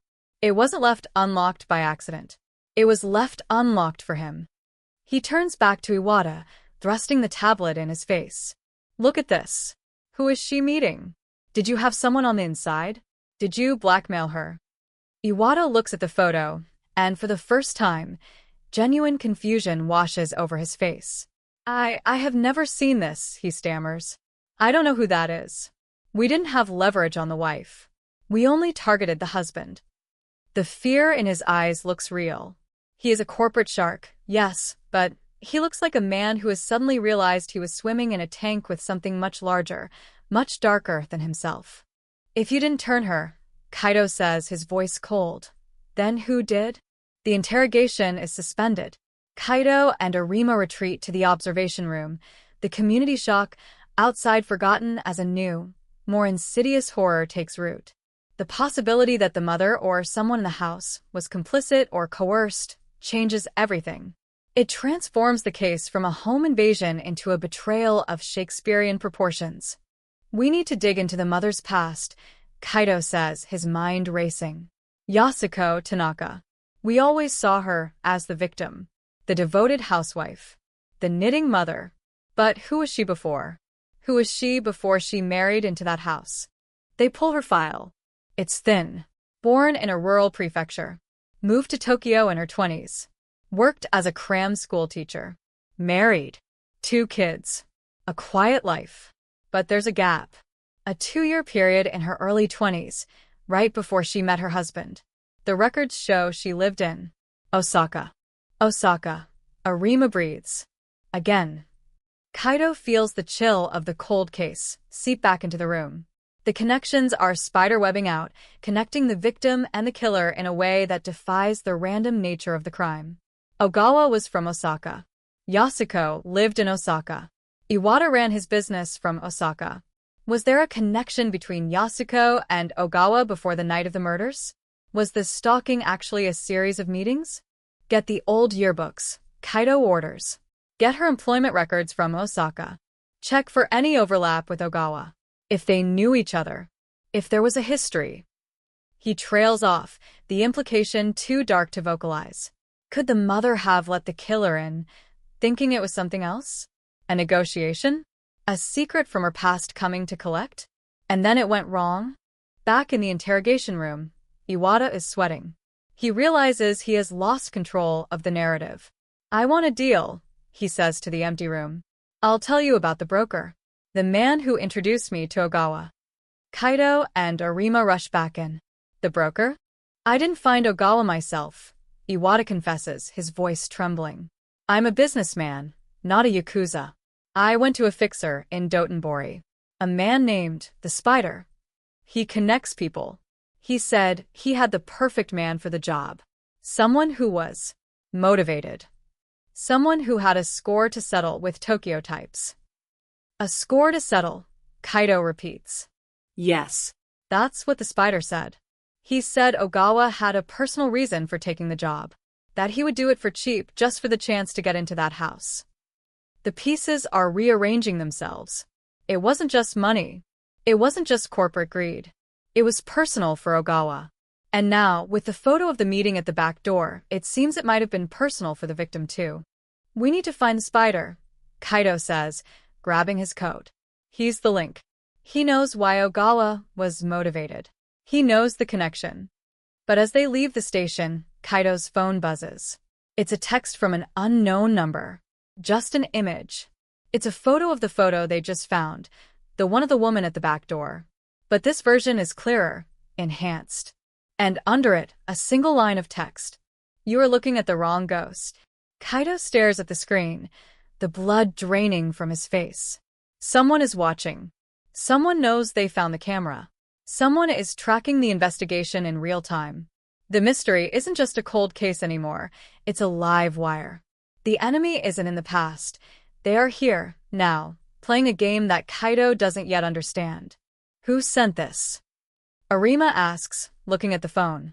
I don't know, Kaito whispers. But they just confirmed one thing.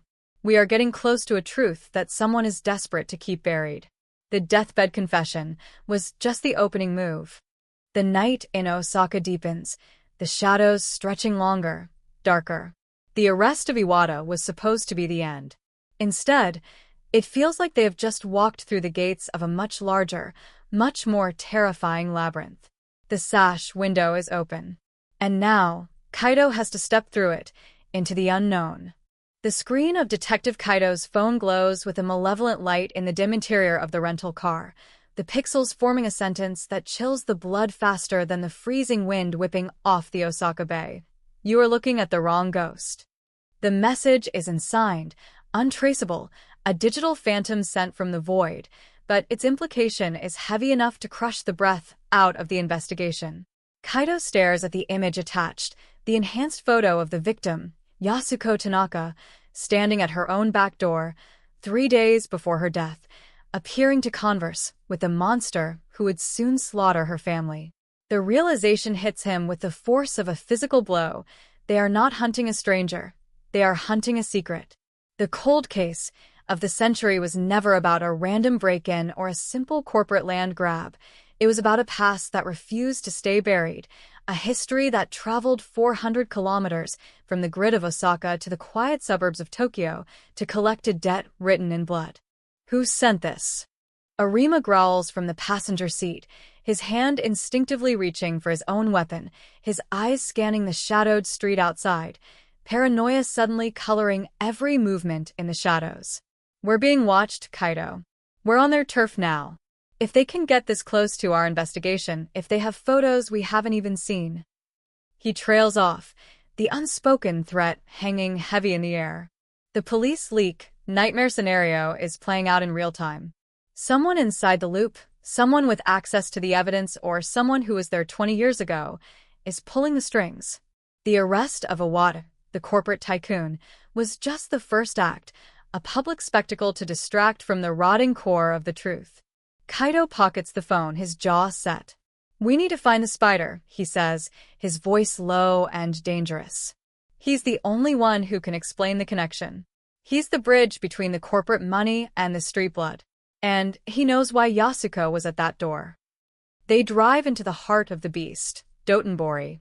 The entertainment district of Osaka is a sensory assault, a riot of neon and noise that obliterates the night.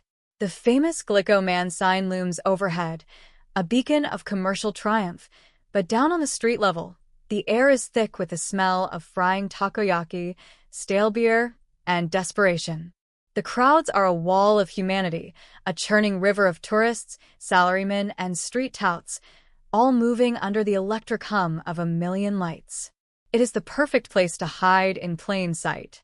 Kaido and Arima move through the throngs, their eyes hard, scanning the faces of the touts, looking for the telltale signs of the underworld.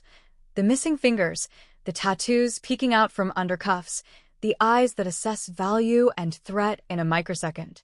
They're looking for a ghost in a carnival. The spider is a legend in these parts, a fixer who operates from the shadows of the Namba district, a man who knows every secret that floats down the canal. They find their entry point in a smoky mahjong parlor tucked away in a narrow alley, barely wide enough for two men to walk abreast. The air inside is blue with cigarette smoke, the clatter of tiles a chaotic rhythm that masks the whispered conversations. Kaido flashes his badge, not for authority, but as a challenge. The parlor manager, a man with a face like crumpled leather, freezes. "We're not here to shut you down," Kaido says, leaning over the counter, his voice cutting through the noise. "We want an introduction." Kimo. The spider. Tell him the ghosts of Setagaya are asking for an audience. The name sucks the air out of the room. The tiles stop clattering. The manager looks at Kaido, then at Arima, measuring their resolve against his fear. "He doesn't see cops," the man whispers. "He sees clients." Kaido slams a wad of yen on the counter, his own money, untraceable. "We're not cops tonight," he lies. "We're clients with a very specific problem involving a dead man named Ogawa." The money disappears.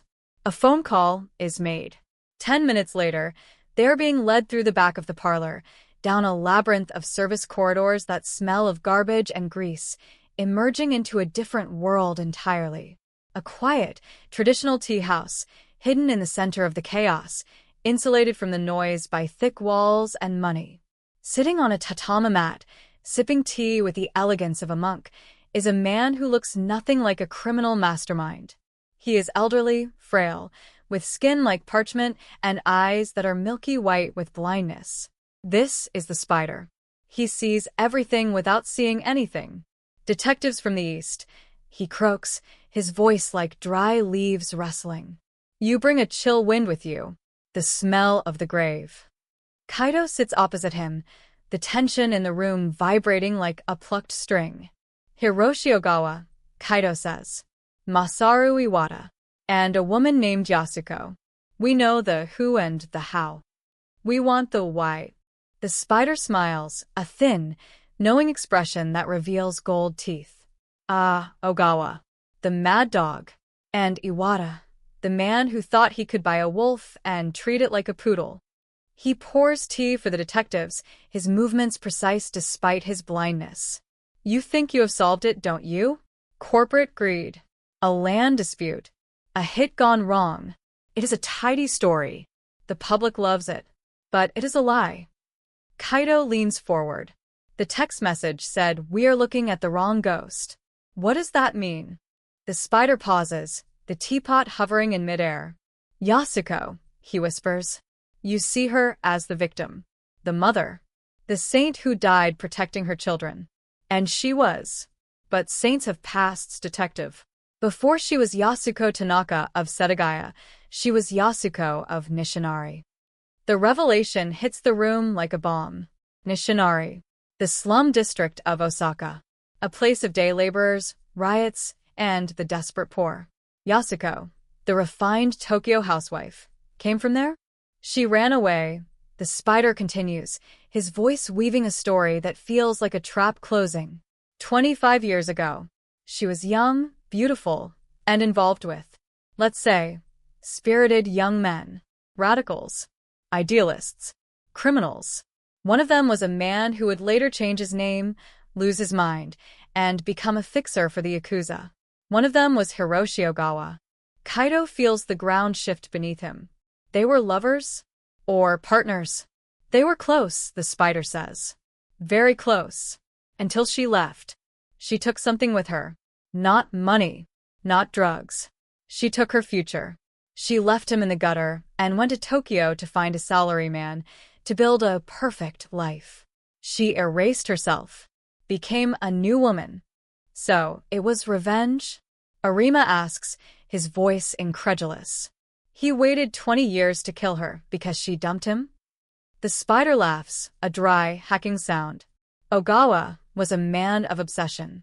When Iwata came to me looking for a muscle to scare a family in Setagaya, and I saw the name, the address, I knew Ogawa would take the job for free. He didn't care about the land.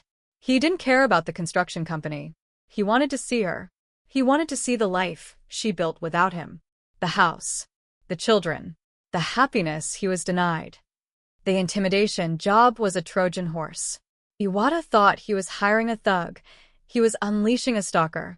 But the photo. Kaito presses, his mind racing to connect the dots. We found a photo of them talking. At the back door. 3 days before the murders.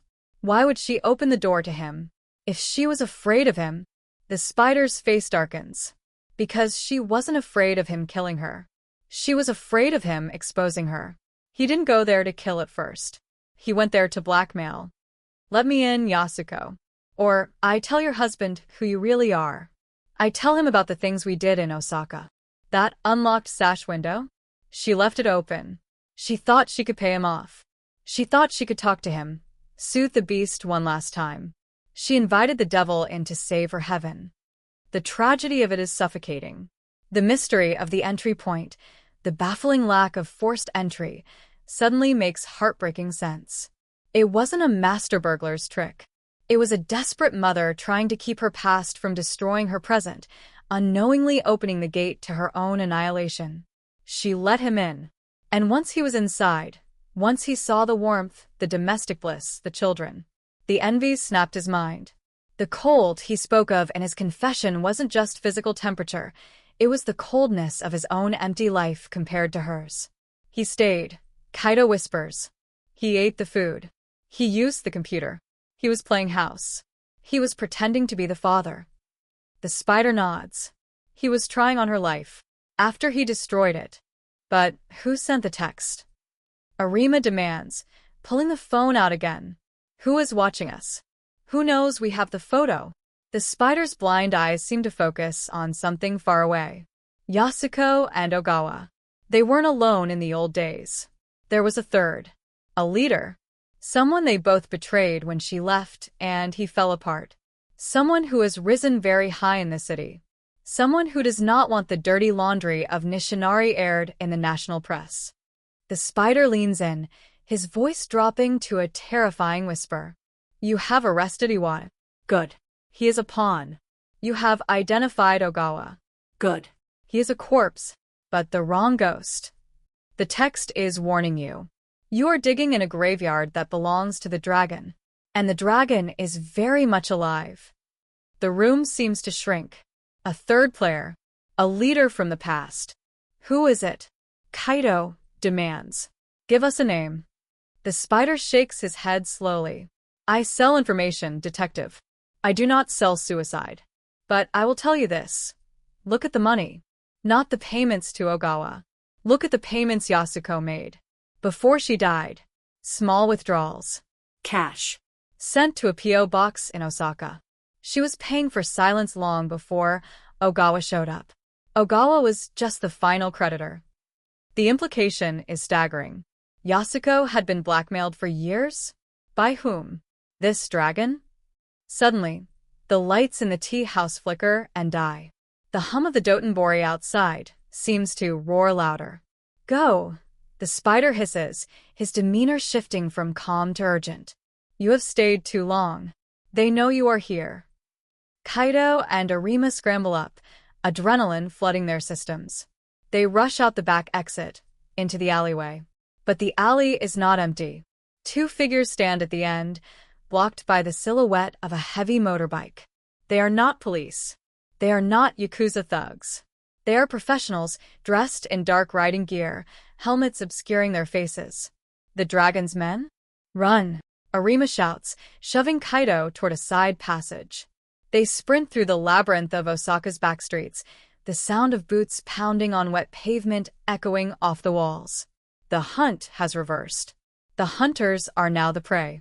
They burst out onto the canal-side promenade, the neon lights blinding them. The crowd is dense, a shield of humanity. They merge into the flow of tourists, hearts hammering, constantly looking over their shoulders. The text message vibrates again in Kaito's pocket. He doesn't want to look, but he has to. He pulls it out under the flashing light of a crab restaurant sign.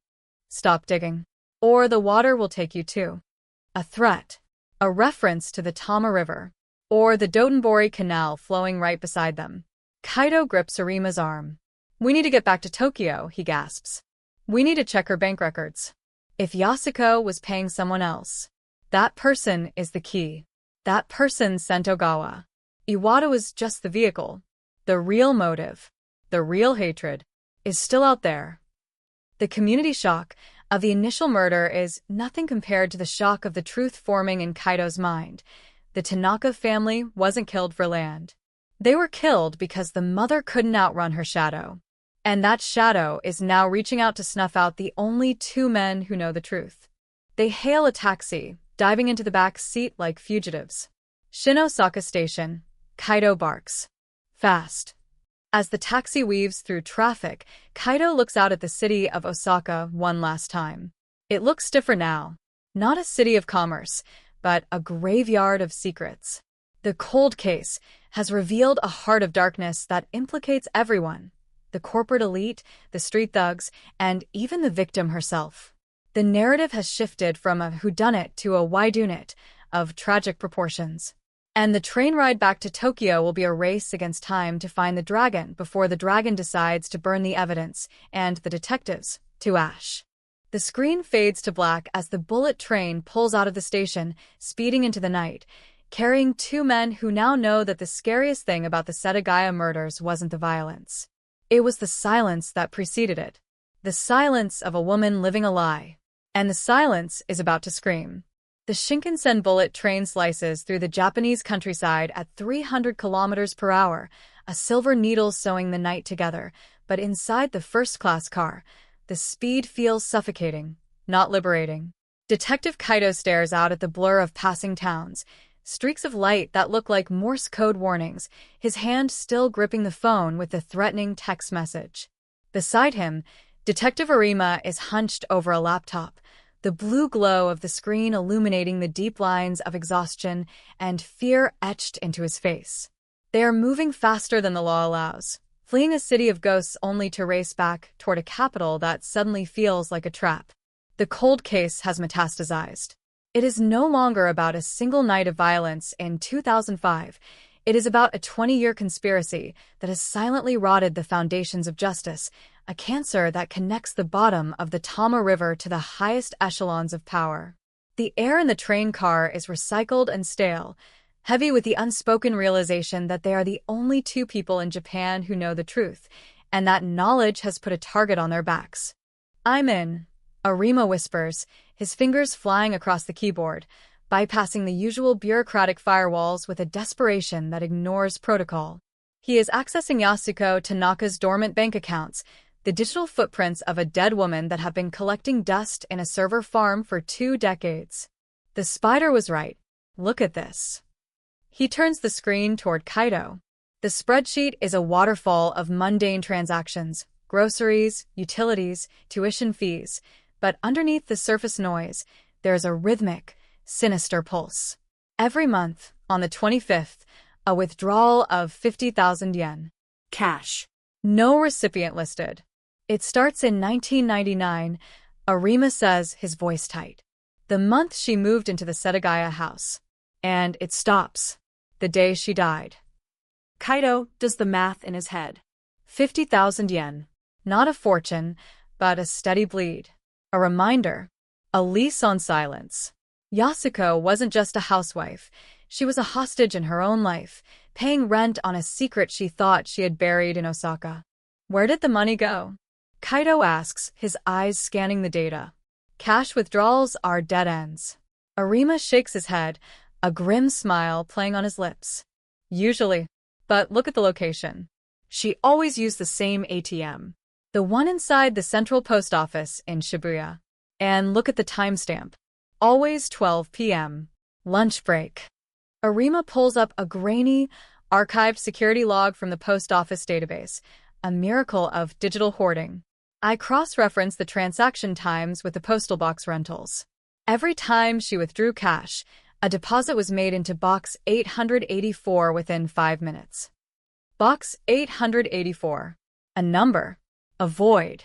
But Arima is already digging deeper, peeling back the layers of corporate shells and dummy registrations associated with that box. The screen flickers, processes, and then a name resolves. Not a person, but a company. Ryu Tech Consulting. Ryu Tech. Kaito mutters, the name triggering a faint bell in the back of his mind. Why do I know that name? Arima's face goes pale, the blood draining away as he pulls up a news search. Because, he whispers, it was the primary donor for the Safe Streets initiative last year. The campaign that got Councilman Ryuichi Sudo elected to the National Diet. The name hits them like a physical impact. Ryuichi Sudo, the darling of the Conservative Party. The man who runs on a platform of law and order, of cleaning up the streets, of harsh penalties for criminals. The dragon of the political world. Sudo. Ryu. Dragon. The pieces snap together with a terrifying, magnetic force. The Nishinari 3. Yasuko, the woman who ran. Ogawa, the muscle who got left behind. And Sudo, the brain who used the proceeds of their youthful crimes to reinvent himself as a pillar of society. He's the third man. Kaito breathes, the realization chilling him to the bone. The spider said there was a leader. Someone they both betrayed. Yasuko ran with the money or the evidence, and Sudo used what was left to climb the ladder. It explains everything. The blackmail. The hush money. Yasuko was paying Sudo not to expose her past, not to ruin her new life as a respectable mother. But why did it end in blood? Why send Ogawa? Because she stopped paying? Kaito asks. Or because she threatened to talk? Arima points to the screen. Look at the last withdrawal. December 2005. It was double the usual amount. And she included a note in the deposit envelope. Scanned here by the bank for suspicious activity compliance. He opens the image file. A handwritten slip of paper. This is the last time. I'm done. Leave my family alone. She grew a spine. She decided to fight back. And that decision signed her death warrant. Sudo didn't just want the money. He needed the silence. Absolute, permanent silence. So he reached back into the filth of their shared past and found the one weapon he knew could destroy her. Hiroshi Ogawa. The spurned lover. The mad dog. Sudo manipulated Ogawa, fed his jealousy, pointed him at the house, and let nature take its course. It wasn't just a hit. It was a cleanup operation disguised as a tragedy. The architect, Iwata, was just a middleman, a useful idiot to handle the logistics, but the dragon was the puppet master. The train begins to decelerate. The lights of Tokyo sprawl, appearing on the horizon, a galaxy of ignorance. They are entering the lion's den. We have to get the evidence, Kaito says, his mind racing. The text message said, "Stop digging. They know we know.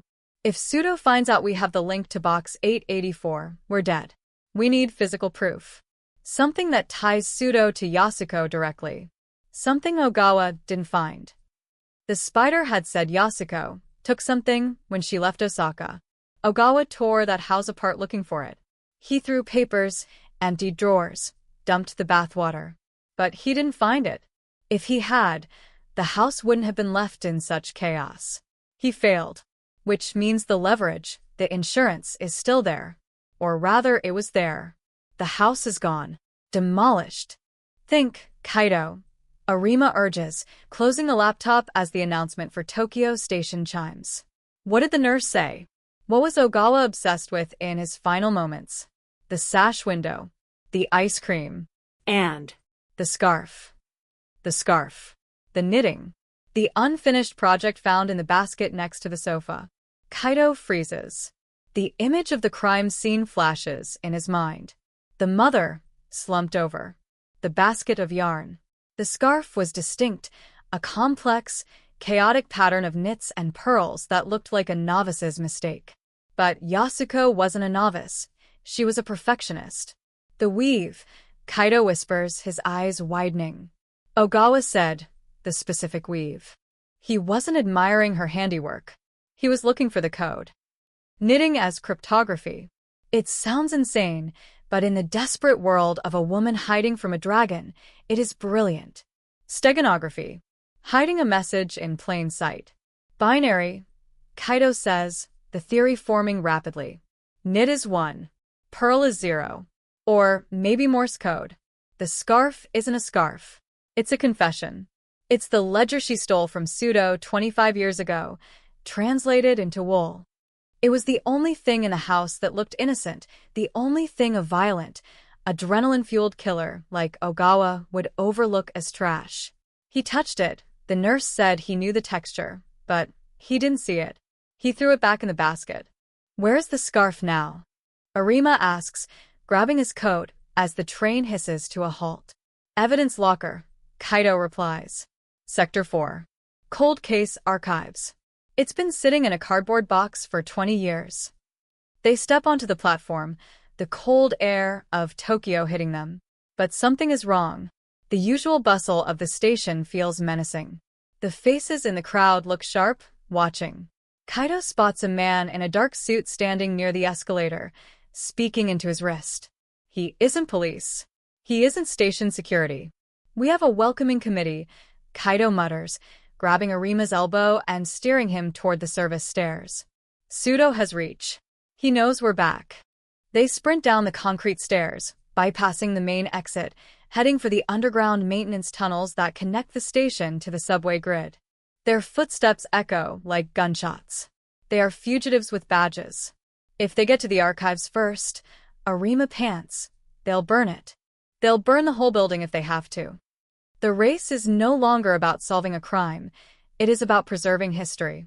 They burst out onto the subway platform just as a train is arriving, squeezing through the closing doors, leaving the suit-wearing shadows on the platform cursing into their radios. They have a lead of minutes, maybe less.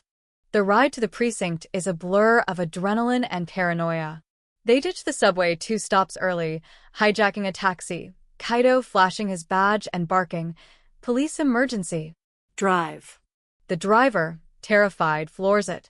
They weave through the neon canyons of Shinjuku, the towering government building looming like a tombstone. The precinct is ahead. It looks normal. Police cars coming and going. Uniforms on the steps. But Kaito knows the rot is on the inside. Pseudo is a councilman. He has friends in high places. The chief? The commissioner? Who can they trust? No one, Arima says, reading his mind. We go in, we grab the box, we get out. We take it to the press. We take it to the only court that matters now, the public. They park around the back, slipping in through the loading dock using Arima's old keycard. It still works. The beep is the sweetest sound Kaito has ever heard. They move silently through the hallways, avoiding the cameras, ghosting through the building they have served for decades. The cold case archive is in the basement, a dungeon of forgotten tragedies. The air is cool and smells of old paper and dust. Row after row of shelving, stacked with boxes, labeled with dates and names of the dead. They run to the aisle marked 2005. Kaito scans the shelves, his flashlight beams shaking. Setagaya. Setagaya. Box 112. There it is. A dusty, nondescript cardboard box. The Holy Grail. Kaito pulls it down, his hands trembling. He rips off the tape, ignoring protocol. Inside, the plastic evidence bags are yellowed with age. The gloves. The children's drawings. And there, at the bottom, a bag containing a tangled mass of purple and beige wool. The scarf. It looks so ordinary, so harmless. But as Kaito lifts the bag, he feels the weight of it. It is heavy with the souls of 4 people. "We got it," he whispers, a wave of relief washing over him. "Freeze." The voice booms from the end of the aisle, shattering the silence. A light blinds them. Kaito squints, shielding his eyes. 2 men in tactical gear, MPD SWAT uniforms, weapons raised. But their faces are covered. "Put the box down, detective," the voice commands. It isn't a police command, it's a hitman's order. Pseudo's reach extends to the tactical units. Of course it does. "You're trespassing in a restricted area." "We're police officers," Arima shouts, stepping in front of Kaito. "This is active evidence in a homicide investigation." The investigation is closed, the SWAT leader says, his finger tightening on the trigger. "Ogawa is dead. The case is solved. Hand over the box, and you can walk out of here. Keep it, and you become part of the tragic history of this department." Officers killed in a training accident. The threat is naked. Lethal. Kaito clutches the bag to his chest. He can't give it up. If he does, the truth dies with them. He looks at Arima. Arima looks back, and in the old detective's eyes, Kaito sees a decision being made. A final, sacrificial calculation. "Go," Arima whispers. "When I move, you run. Don't look back." Decode the wool.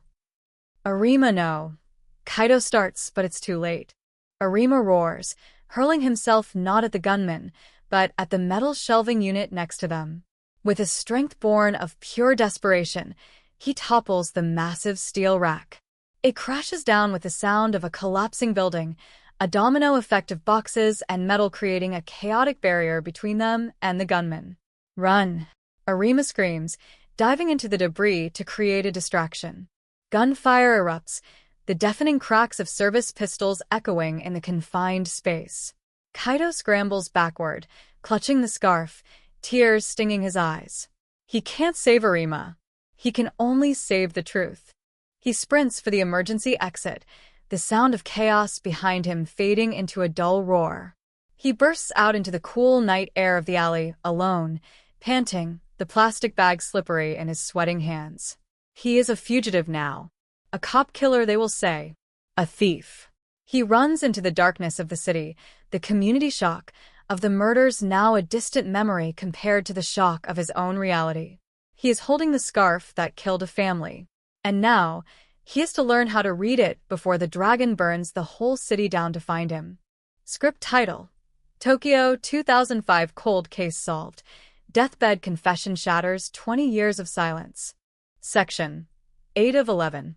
The rain in Shinjuku is relentless, a cold, gray curtain that washes the sins of the city into the gutters, but it cannot wash away the blood on Detective Kaito's hands. Not the literal blood, but the metaphysical weight of his partner's sacrifice that clings to his skin like a second coat. He is a ghost moving through the neon canyon of Kabukicho, the red light district where anonymity is the only currency that matters, his collar turned up against the wind, and the prying eyes of the surveillance cameras that he knows are already hunting for his face. The community shock has morphed into a national manhunt, the airwaves crackling with the breaking news that a rogue detective has attacked a fellow officer and fled with sensitive evidence, a narrative spun so quickly and so ruthlessly that Kaito knows the dragon's claws are deep into the media machinery. He is no longer a hunter. He is the prey, a man carrying a plastic bag containing a tangled mess of wool that holds the power to topple a government or end his life. He ducks into a narrow alleyway, the smell of yakitori smoke and garbage assaulting his senses, and pushes through the heavy plastic curtains of a 24-hour mangakissa, an internet cafe, the modern refuge of the lost and the hiding. Inside, the air is stale, recycled, and smells of instant noodles and despair. The clerk, a bored student with headphones around his neck, barely looks up as Kaito pays cash for a private booth in the back, the night pack, ensuring 8 hours of darkness and a computer terminal. Kaito slides the door shut, the lock clicking with a finality that echoes the cell door he is trying to avoid. He is alone. Just him, the glow of the monitor, and the bag. He dumps the contents onto the small desk. The scarf. Yasuko Tanaka's final creation. It sits there, a chaotic pile of purple and beige, innocent to the untrained eye, but screaming to Kaito. He touches the wool, the rough texture under his fingertips, and he feels a jolt of connection to the dead woman. She sat in that house, knowing the monster was coming, knowing her time was running out, and she didn't write a letter. She didn't record a video. She knitted.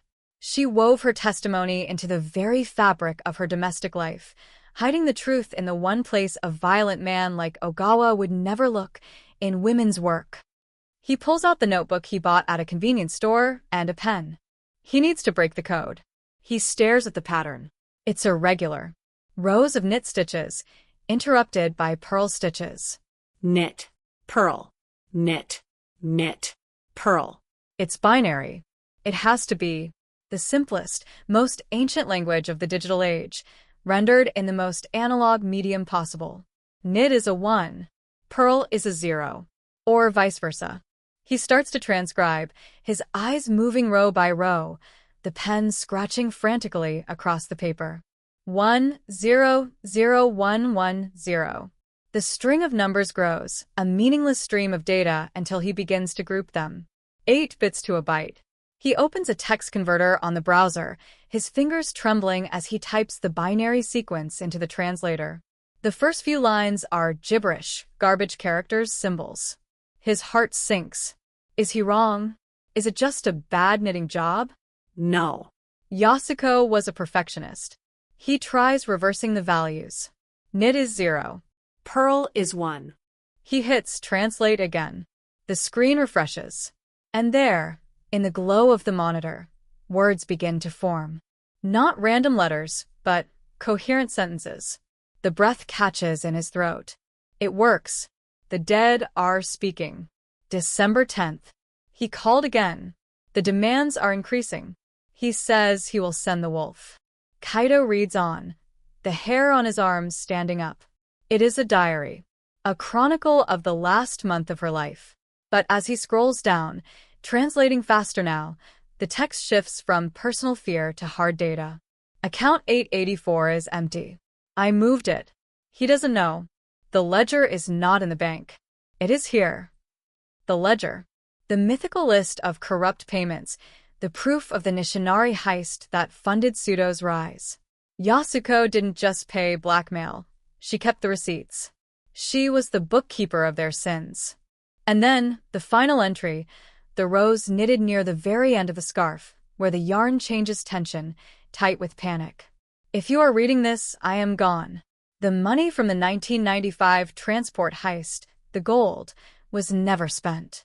It was melted. Recast. It is the foundation. Literally.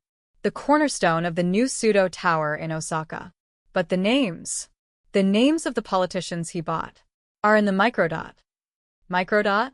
Kaito freezes. He looks at the scarf again. A microdot? Spycraft from the Cold War era? He frantically searches the yarn, feeling every inch. And there, woven into the fringe, hidden inside a small, hard knot of wool that looks like a mistake, he feels something. A tiny, hard speck. He picks at the knot with his fingernails, unraveling the tight wool. A small, black dot falls onto the desk. It looks like a piece of glitter or a speck of dirt. But under the light of his smartphone, it glints with a manufactured precision. A film negative, shrunk down to the size of a pinhead. This is it. This strange clue wasn't just the code. The code was the map to the physical evidence hidden in the object itself. Yasuko Tanaka was brilliant. She didn't just hide the truth. She weaponized it. This microdot contains the names, the dates, the signatures. It is the bullet that will kill the dragon. Kaido sits back, sweat drenching his shirt. He has the gun. Now, he just needs to pull the trigger. But how? He can't walk into a police station. Pseudo controls them. He can't go to a newspaper. Pseudo will kill the story or the editor. He needs a platform that cannot be censored. He needs to go live. He checks the news feed on the computer. The headline makes his blood boil. Detective Arima dies of injuries. Partner sought for murder. Arima is dead. The words blur on the screen. His partner. His friend. The man who taught him how to wear a cheap suit and how to listen to the silence of a crime scene. Arima died to get this scarf out of that room. The grief hits Kaido like a sledgehammer, a physical pain in his chest, but it is instantly cauterized by a white-hot rage. Pseudo killed them all. The family in 2005. Ogawa. Iwata's career. And now Arima. The cold case is no longer an investigation. It is a war. And Kaido is the last soldier standing. He looks at the time. 4 a.m. The city is at its quietest, deep in the REM sleep of the pre-dawn. Pseudo will be feeling safe. He will think the evidence is buried in a police archive, guarded by his goons. He will think Kaido is running scared, a fugitive with no resources. He is wrong. Kaido pulls up a map of Tokyo. He needs a broadcast point. Somewhere public. Somewhere with a screen big enough to show the world the truth before they can cut the feed. His eyes land on Shibuya Crossing, the busiest intersection in the world. The massive queue-front screens. They are internet-connected. They can be hacked. But he needs help. He can't do this alone. He thinks of the spider in Osaka. The old man said he doesn't sell suicide, but he also seemed to hate the dragon. Would he help? No, he's too far away. Kaido needs someone local. Someone who knows the digital underbelly of Tokyo. He remembers a case from 3 years ago, a hacker kid, Neo, who had breached the MPD firewall just for fun. Kaido had caught him, but let him go with a warning because the kid was just bored, not malicious. Neo owes him. Kaido logs into a secure gaming forum, searching for the username he remembers. Zero Coolifser. He types a message. The ghost needs a favor. The firewall is burning. Meet me at the place where the cat watches. It's a code. The cat refers to the giant 3D cat billboard in Shinjuku. 20 minutes later, Kaido is standing in the shadow of the 3D cat, the rain soaking his coat. A figure approaches, hoodie pulled up, face illuminated by the blue light of a tablet. It's Neo. He's older now, sharper, but the look of mischief in his eyes is replaced by fear. You're all over the news, detective, Neo whispers, looking around. They say you snapped. Killed your partner. They lied, Kaido says, his voice gravel. Arima died saving the truth. I have the proof, Neo. I have the names. I have everything. But I need to show it to everyone. All at once. Can you get me onto the Shibuya screens? Today? Morning rush hour. Neo looks at him, then at the desperate intensity in Kaido's eyes. He sees the microdot in Kaido's hand, the scarf hanging from his pocket. He realizes this isn't a game. The queue-front screens are hardwired, Neo says. Air-gapped. I can't hack them remotely. You have to physically patch into the server room in the building. It's a fortress. I can get in, Kaido says. I just need you to be ready to broadcast when I plug this in. He holds up the microdot. I need you to scan this, blow it up, and prep it for the feed. Can you do that? Neo nods slowly. I can bring a portable scanner. High res. But getting into the server room. That's suicide, Kaido. Pseudo will have eyes everywhere. I know, Kaido says. But I'm already a dead man walking. I might as well go out loud. The plan is set. 8 a.m. The height of the morning rush. Millions of people crossing the intersection. The perfect audience. Kaido and Neo move to a nearby 24-hour cafe to prep the data. Neo works his magic, scanning the microdot. The image appears on the tablet screen. It is a spreadsheet, a detailed, handwritten ledger of payments. Ryuichi Sudo, 50 million yen, gold liquidation. Minister of Land, 20 million yen, silence fee. It is a roadmap of corruption that implicates half the cabinet.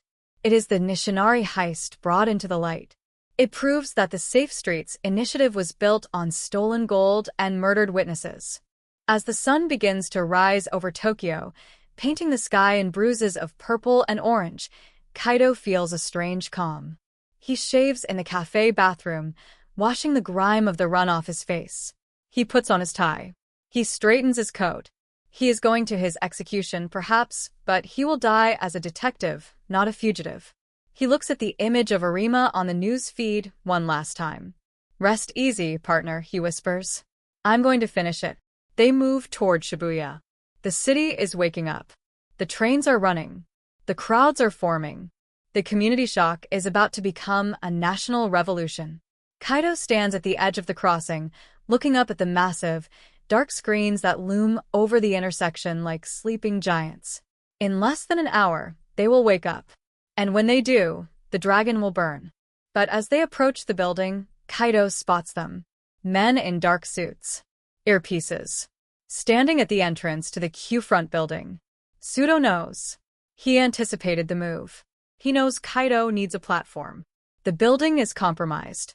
They're waiting for us, Neo whispers, panic rising. We can't get in. Kaido looks at the guards, then at the crowd. He sees a police patrol car idling nearby. An idea forms. A crazy, reckless idea. We don't need to sneak in, Kaido says, his hand reaching for his badge. The badge, they say, is revoked. We need a distraction. A big one. He turns to Neo. Get to the junction box in the subway station. The emergency override for the screens. It's less secure. If I create a diversion, can you hack it from there? Maybe, Neo says. But you'll be the bait. I've been the bait for 20 years, Kaido says. I just didn't know it. He steps out into the light, into the middle of the crossing, just as the pedestrian light turns green. The sea of humanity surges forward. Kaido stands in the center, a rock in the stream. He pulls out his gun. He fires a single shot into the air. The crack of the pistol is louder than the city. The crowd screams. The sea parts. Chaos erupts. Police! Kaido screams, holding up his badge. Everyone get down. The guards at the door freeze, then run toward him. The patrol car sirens wail. He is the center of the storm. He has drawn the eyes of the dragon. Now Neo has his chance. The countdown to the truth has begun, and Kaido is standing at ground zero. Script title: Tokyo 2005 Cold Case Solved. Deathbed Confession Shatters 20 Years of Silence. Section 9 of 11. The sound of a gunshot in the heart of Shibuya is not just a noise. It is a fracture in reality, a violent punctuation mark that shatters the seamless, humming rhythm of the world's busiest intersection. One moment, the crossing is a river of humanity, 3,000 people surging forward in a choreographed chaos of fashion, phones, and hurried destinations. The next, it is a stampede of primal fear. The crack of Kaido's service pistol, fired straight into the gray morning sky, echoes off the glass facades of the skyscrapers like a thunderclap trapped in a canyon. The scream that follows is a collective, terrifying sound, a wave of panic that ripples outward from the center where Kaido stands, his arms still raised, the smoking gun a lightning rod for the terror of the masses. Get down, he roars again, his voice raw, tearing through his throat, but the command is lost in the cacophony of shrieks and the thunder of running feet. This is the distraction. This is the bait. And it is working too well. The sea of people parts around him, leaving him isolated in a widening circle of asphalt, a lone figure in a trench coat standing against the crushing weight of the city. The police patrol car at the corner skids to a halt, sirens wailing a frantic, oscillating warble. Uniformed officers spill out, weapons drawn, confusion and adrenaline making their movements jerky. They see a man with a gun. They see a threat. They do not see a detective trying to save the soul of the nation. They see a terrorist. Drop the weapon, the loudspeaker blares, the voice distorted and harsh. Kaido slowly lowers his arm, but he does not drop the gun. Not yet. He needs to buy time. He needs to keep their eyes on him, keep the cameras focused on his face, keep the world watching the madman in the square while the real magic happens underground. He glances up at the massive Q-front screen, the towering monitor that dominates the crossing. It is currently playing a cheerful, high-energy commercial for a new energy drink, a looped video of smiling idols dancing in neon colors. It is a mockery of the darkness he is holding in his other hand. Neo, now, he whispers to the air, hoping the hacker is listening, hoping the connection holds. Burn it down. From the periphery of his vision, he sees movement that chills him more than the police snipers taking positions on the rooftops. The suits, Pseudo's private enforcement squad, are pushing through the panicked crowd, moving with a predatory grace that separates them from the terrified civilians. They're not running away, they are running toward him. They have earpieces. They have hands inside their jackets. They know who he is. They know what he has. And they have orders to make sure he never speaks again. One of the suits, a man with a scar running through his eyebrow, locks eyes with Kaido.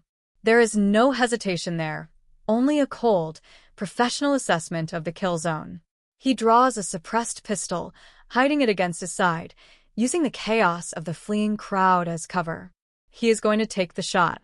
He is going to execute Kaido right here, on live television, and claim it was a hero neutralizing a public threat.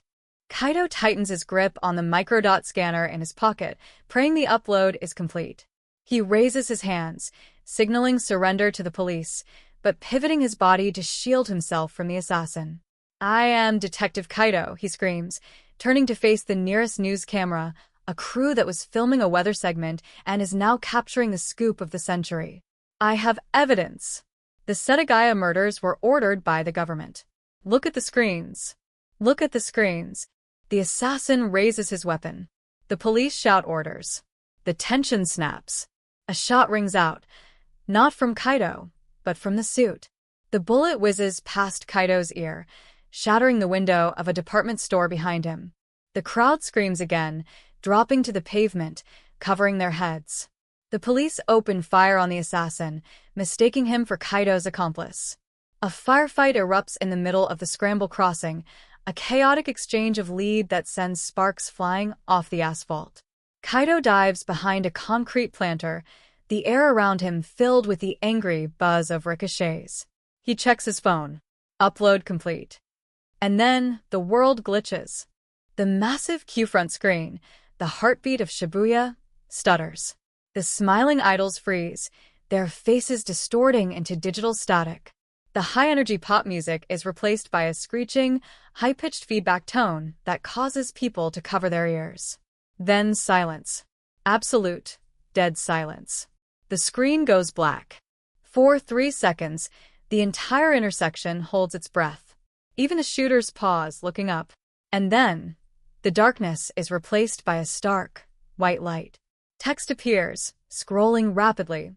Giant letters 10 stories high. The truth about Setagaya. December 2005. The cost of silence. The images follow, flashing in a rapid-fire sequence that burns itself into the retinas of the thousands watching. First, the photo of the Nishinari Three. A young, defiant Yasuko, a brooding Ogawa, and a smiling, ambitious Ryuichi Pseudo. The date stamp is 1995. The caption, "The past they buried." Then, the ledger. The handwritten pages from the submerged notebook, blown up to the size of a billboard. The names are legible, crisp, damning. Payment to H. Ogawa, 10 million yen. Authorization, R. Pseudo. The crowd gasps, a sound that starts low and builds into a roar. They recognize the name. Pseudo is everywhere, on campaign posters, on talk shows, in the Diet. He is the face of Safe Streets. And here is his signature on a hit contract. But the final blow is the scarf. The screen displays a high-resolution scan of the purple and beige wool, followed by the binary translation scrolling beneath it like subtitles in a foreign film. December 30th. He is here. Pseudo sent him. The gold is in the foundation. The names are in the microdot. The visual of the knitting code being broken is hypnotic, terrifying, and undeniable. It is the voice of the dead mother, finally screaming over the noise of the city that ignore her. The text from the microdot begins to scroll, a list of bribes, kickbacks, and murders disguised as accidents. It is a hemorrhage of truth, a digital vomiting of 20 years of corruption onto the pristine face of Tokyo. The assassin freezes. He looks at the screen, then at his phone, which is undoubtedly blowing up with abort orders. The mission is blown. The secret is out. He holsters his weapon and melts back into the crowd, a shadow retreating from the light. The police officers lower their guns, their mouths agape, staring up at the giant monitor. They are seeing the same evidence the public is seeing. They are seeing their own bosses implicated. The community shock has transcended fear. It has become a revolution. The people in the intersection are no longer running. They are standing still, phones raised, recording the broadcast. They are live streaming the fall of the dragon. The hashtag #SetAGaiaTruth is trending worldwide before the video even finishes its first loop. Kaido stands up slowly from behind the planter. He is unhurt, but he is shaking. He looks at the screen, seeing the vindication of Yasuko Tanaka, the justice for Arima, the closure for the family. He drops his gun. It clatters loudly on the street. He raises his hands high above his head. "Arrest me," he whispers to the approaching officers, tears streaming down his face, mixing with the rain. "But don't you dare turn that screen off." The police move in, but their aggression is gone. They handcuff him gently, almost reverently. The sergeant in charge looks at Kaido, then up at the screen where Pseudo's face is currently being overlaid with the word murderer.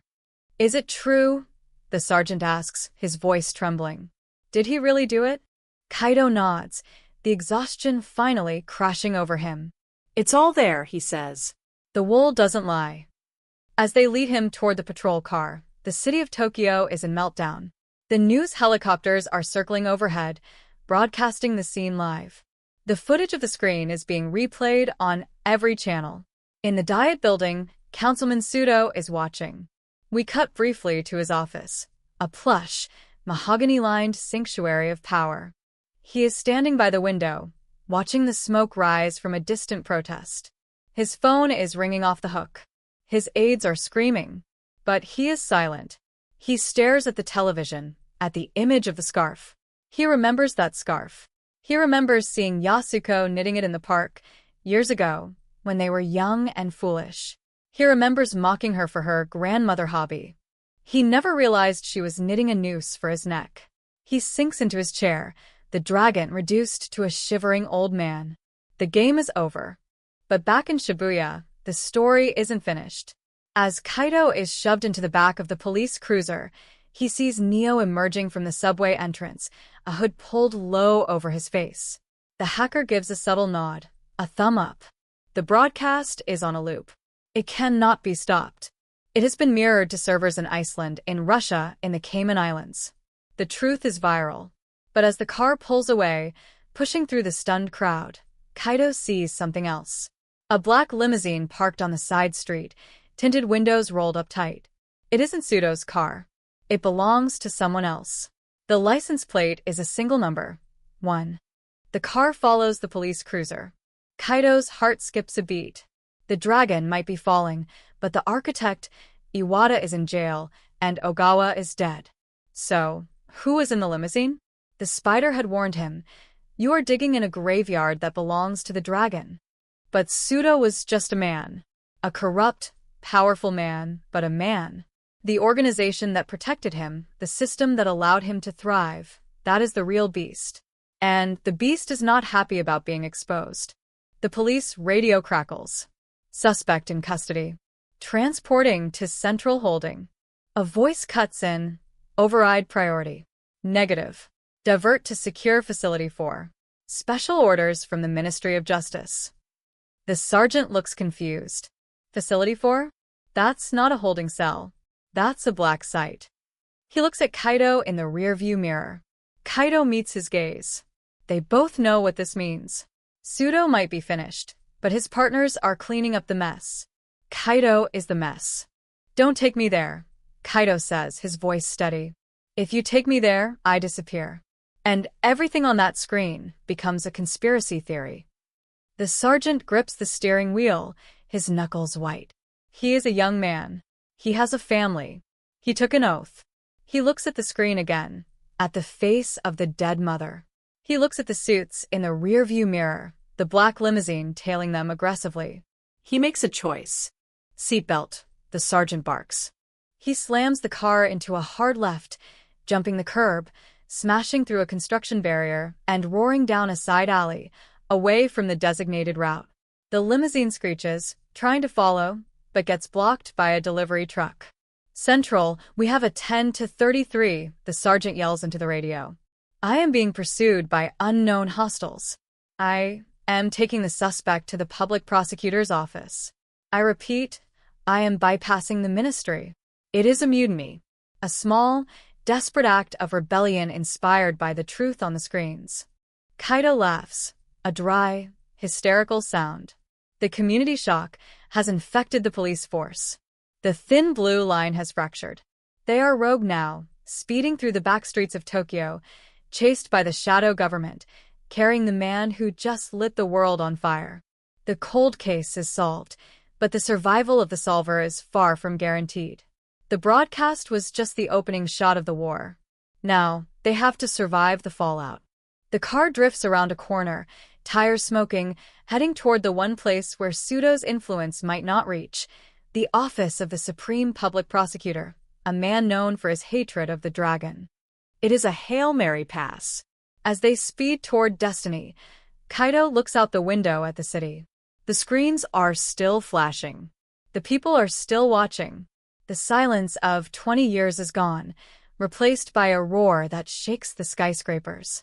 And in the noise, Kaito finally hears the voice of the family he swore to avenge.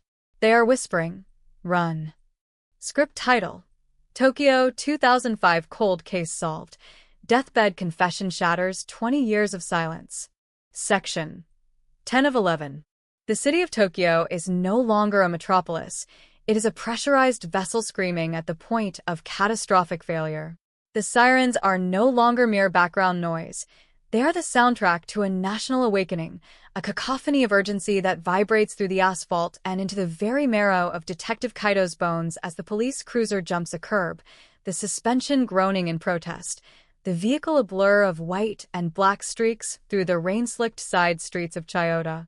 Behind them, the black limousine, the shadow of the dragon, is a persistent, predatory shape, an apex killer that refuses to be shaken, its headlights cutting through the gray morning like the eyes of a deep-sea monster.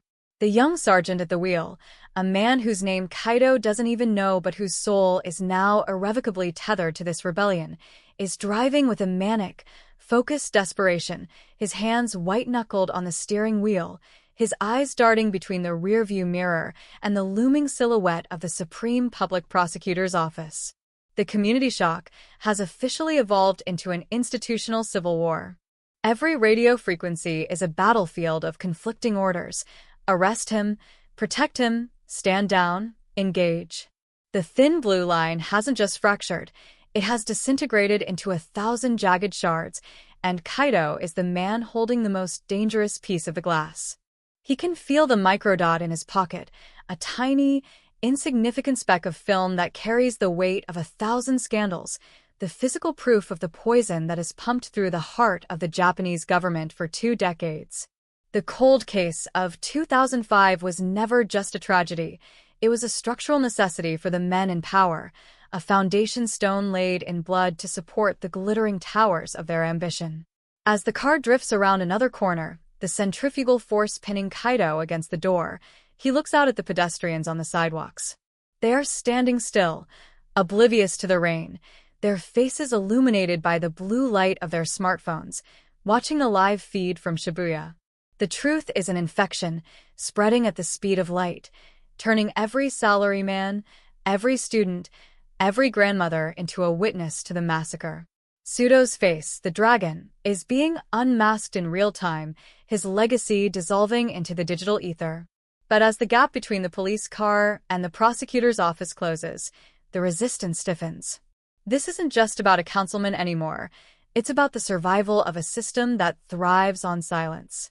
They approach the Kasumigaseki district, the fortress of Japanese bureaucracy, where the buildings are made of stone and the secrets are even harder. Ahead, a blockade has formed. Not the standard police tape and cones, but a phalanx of heavy armored vehicles, the Special Assault Team, SAT, in full tactical gear, their visors down, their weapons raised. This is the ministry's final line of defense. They are not here to stop a criminal. They are here to bury the evidence. They're going to fire, the sergeant screams, his voice cracking with the realization that his own brothers are about to kill him. Kaido sees the snipers on the balconies of the Ministry of Justice, their laser sights dancing across the windshield like red mosquitoes. Don't stop. Kaido roars, leaning forward, his hand gripping the sergeant's shoulder. If we stop, we're dead. If we stop, the family dies again. Aim for the gap. The sergeant doesn't hesitate. He floors the accelerator. The engines roar a primal scream of defiance. The cruiser hurtles toward the line of armored trucks. At the last possible second, a miracle of human conscience occurs. One of the SAT vehicles, a massive black beast of a truck, begins to pull back. The driver, perhaps a man who saw the Shibuya screens, perhaps a man who remembered his oath, creates an opening. The cruiser slides through with inches to spare, the side mirror shearing off against the metal, sparks erupting in a brilliant, temporary sun. They are through the first layer, but the black limousine is still there, ramming through the gap right behind them. The chase enters the final stretch, the grand plaza in front of the prosecutor's office, a vast expanse of gray stone that looks like a gladiator's arena. The limousine surges forward, its heavy engine growling as it rams the rear of the police car. The impact is bone-shaking, the sound of crumpling metal and shattering glass a violent punctuation mark to the chase. The cruiser spins, a 360-degree rotation that turns the world into a blur of gray and neon, before slamming into the base of the grand staircase of the prosecutor's office. The airbags deploy with a muffled boom, filling the cabin with white dust and the smell of gunpowder. Kaido is dazed, his head ringing, blood trickling from a cut on his forehead, but the adrenaline is a cold, hard flame in his gut.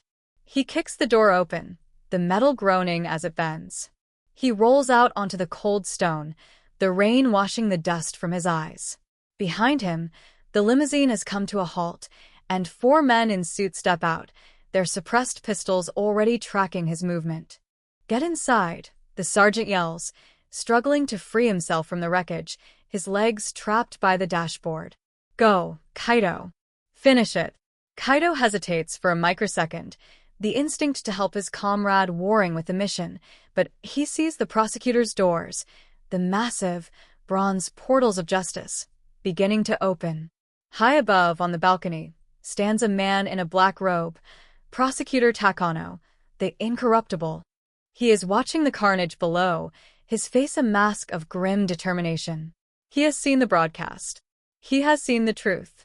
Kaido turns and runs, his feet slipping on the wet stone, his heart pounding against his ribs like a trapped bird. The suits open fire. The thwip-thwip of the suppressed shots is a deadly whisper in the air. A bullet grazes Kaido's shoulder, tearing through his coat, but he doesn't slow down. He is a ghost, a phantom of the 2005 case, returning from the grave to deliver his final report. He reaches the stairs, taking them 2 at a time, his breath coming in ragged, shallow gasps. The bronze doors loom large, a gateway to another world. He can hear the heavy boots of the assassins behind him, their footsteps echoing the rhythm of his own heartbeat. He reaches the top, his hand fumbling for the microdot in his pocket, the strange clue that will shatter the silence forever. He reaches the threshold, and for a moment, time stops. He looks back. The sergeant is being pulled from the car by the assassins. The dragon's reach is still long, still lethal. But as the first assassin raises his gun to finish Kaito, a wall of uniformed officers from inside the prosecutor's office surges forward, their shields forming a transparent barrier of law. Enough! A voice booms through the plaza, amplified by the building's PA system. It is Takano. This is the office of the Supreme Public Prosecutor. Any further act of violence will be treated as an act of treason against the state. The assassins freeze. They are professional enough to know when the tide has turned. They look at the cameras, they look at the crowds of protesters already gathering at the perimeter, and they look at the man in the black robe. They slowly lower their weapons, fading back into the shadows of the limousine, the dragon, retreating into the darkness to lick its wounds. The threat is not gone. It will never be truly gone. Not the siege is over. Kaito collapses onto the marble floor of the foyer, his strength finally deserting him. He is surrounded by aides and junior prosecutors, their faces a blur of awe and concern. Prosecutor Takano descends the stairs, his footsteps echoing with a heavy, judicial finality. He stops in front of Kaito, looking down at the battered, blood-stained detective. He doesn't offer a hand. He offers a silent acknowledgement of the sacrifice. Kaito reaches into his pocket and pulls out the microdot, the plastic bag with the scarf, and the blood-stained notebook. He holds them up, his hand shaking. For the Tanaka family, he whispers, his voice barely audible. For Arima, for the truth. Takano takes the evidence with a reverence that borders on the religious. He looks at the microdot, then at the scarf, the purple and beige, testimony of a dead woman. The city is in chaos, detective, Takano says, his voice low and resonant. Sudo has been taken into custody for protective reasons, which we both know means he is being prepared for a fall. The ministry is in lockdown. You have done more than solve a cold case. You have performed a vivisection on the heart of this country. Kaito closes his eyes, the community shock finally washing over him in a wave of exhaustion. He sees the faces of the children from the 2005 house, their smiles frozen in time, no longer shadowed by the monster. He sees Ogawa's deathbed confession, the final puzzle piece that started this avalanche. He sees Arima, standing in the archive, holding the line. Is it over? Kaito asks, his eyes still closed. No, Takano replies, looking out at the growing sea of protesters outside the doors, their chants of justice rising like a tide. The trial will take years. The purges will be brutal. The dragon has many heads, and we have only cut off one. But the silence. The silence is gone forever. Japan is awake, Kaito. And they're not going back to sleep. The mysterious disappearance of the truth has been replaced by the blinding light of accountability. The strange clue of a mother's knitting has become the code by which a new generation will judge their leaders. The 2005 Setagaya case is no longer a cold case. It is the cornerstone of a new reality. Kaito is lifted onto a gurney, the paramedics finally reaching him. As they wheel him away, through the corridors of power that he just dismantled, he looks out a window. The rain has stopped. The sun is breaking through the clouds, reflecting off the glass of the skyscrapers, turning the city into a field of gold. It looks like the gold from the heist, the stolen foundation of Sudo's empire. But this light is different. It doesn't belong to the criminals or the politicians. It belongs to the people watching the screens. He feels a profound sense of peace, a deadlock broken not by violence, but by the simple, enduring power of a story told to the end. The phantom killer is dead, the architect is in ruins, and the dragon is in chains. The voiceover slows, the tension ebbing away into a haunting, melodic melancholy. The camera pans out from the prosecutor's office, rising high above the city, showing the sprawl of Tokyo, the millions of lives that were touched by a single December night 20 years ago. The lingering shock is still there, but it is no longer the shock of fear. It is the shock of realization. We are all connected by the threads we weave, by the secrets we keep, and by the courage it takes to speak them. The screen begins to fade, the image of the purple scarf lingering for a moment longer than the rest, a symbol of domestic defiance that changed the world. The cold case is solved. The silence is shattered. And for the first time in 20 years, the Tanaka family can rest in the warmth of the sun. The dust of the revolution eventually settles, as it always does in a city that prizes order above all else. But the Tokyo that emerges from the shadow of the Setagaya revelation is a city permanently altered, its neon lights reflecting off a surface that everyone now knows is thin, fragile, and built upon a foundation of ghosts. The community shock that began on a frozen December morning in 2005 has finally reached its terminal velocity, transforming from a local tragedy into a national reckoning that dismantled a dynasty and redefined the meaning of justice in the modern age. Ryuichi Sudo, the dragon who thought he could outrun his own shadow, did not go out with a roar, but with a whimper, his final days spent not in the halls of the Diet, but in a sterile detention cell, stripped of his titles, his influence, and the carefully curated myth of his integrity. The trial was the most-watched event in Japanese history, a morbidly fascinating descent into the rot of the post-bubble era, where every testimony was a shovel digging into the collective grave of the nation's secrets. When the verdict was read, life imprisonment for conspiracy, bribery, and the indirect murder of 4 innocent souls, the silence that fell over Tokyo was not one of peace, but of profound, exhausted relief. But justice, as Detective Kaito learned at the highest price, is a cold comfort. He stands now on a windswept hill in the Inaka Cemetery, the air smelling of incense and damp earth, looking down at a fresh headstone carved with a name that the history books will likely overlook, Detective Arima. There are no medals here, no cameras, no chanting crowds. Just the quiet rustle of the cherry blossom trees and the distant, muffled hum of the city that Arima died to protect. Kaito is no longer the man who fired that shot in Shibuya.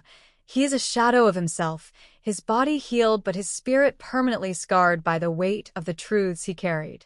He has resigned from the force, the badge he fought so hard to honor now sitting in a velvet-lined box on his mantle, a relic of a war that is over, but whose casualties continue to haunt his waking hours.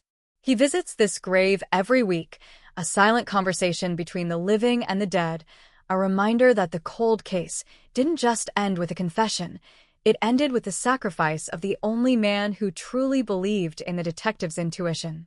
The Sudo Tower in Osaka, that gleaming monument to corporate hubris, still stands, but it is a hollowed-out shell, its assets frozen, its name removed from the skyline. The gold foundation that Yasuko Tanaka's scarf spoke of was never recovered, not in the physical sense. The authorities found the architectural anomalies, the hidden compartments in the concrete, but the gold itself had long been laundered into the untraceable digital veins of global finance. It doesn't matter. The Real Foundation was the secret, and once the secret was exposed, the building became a tomb.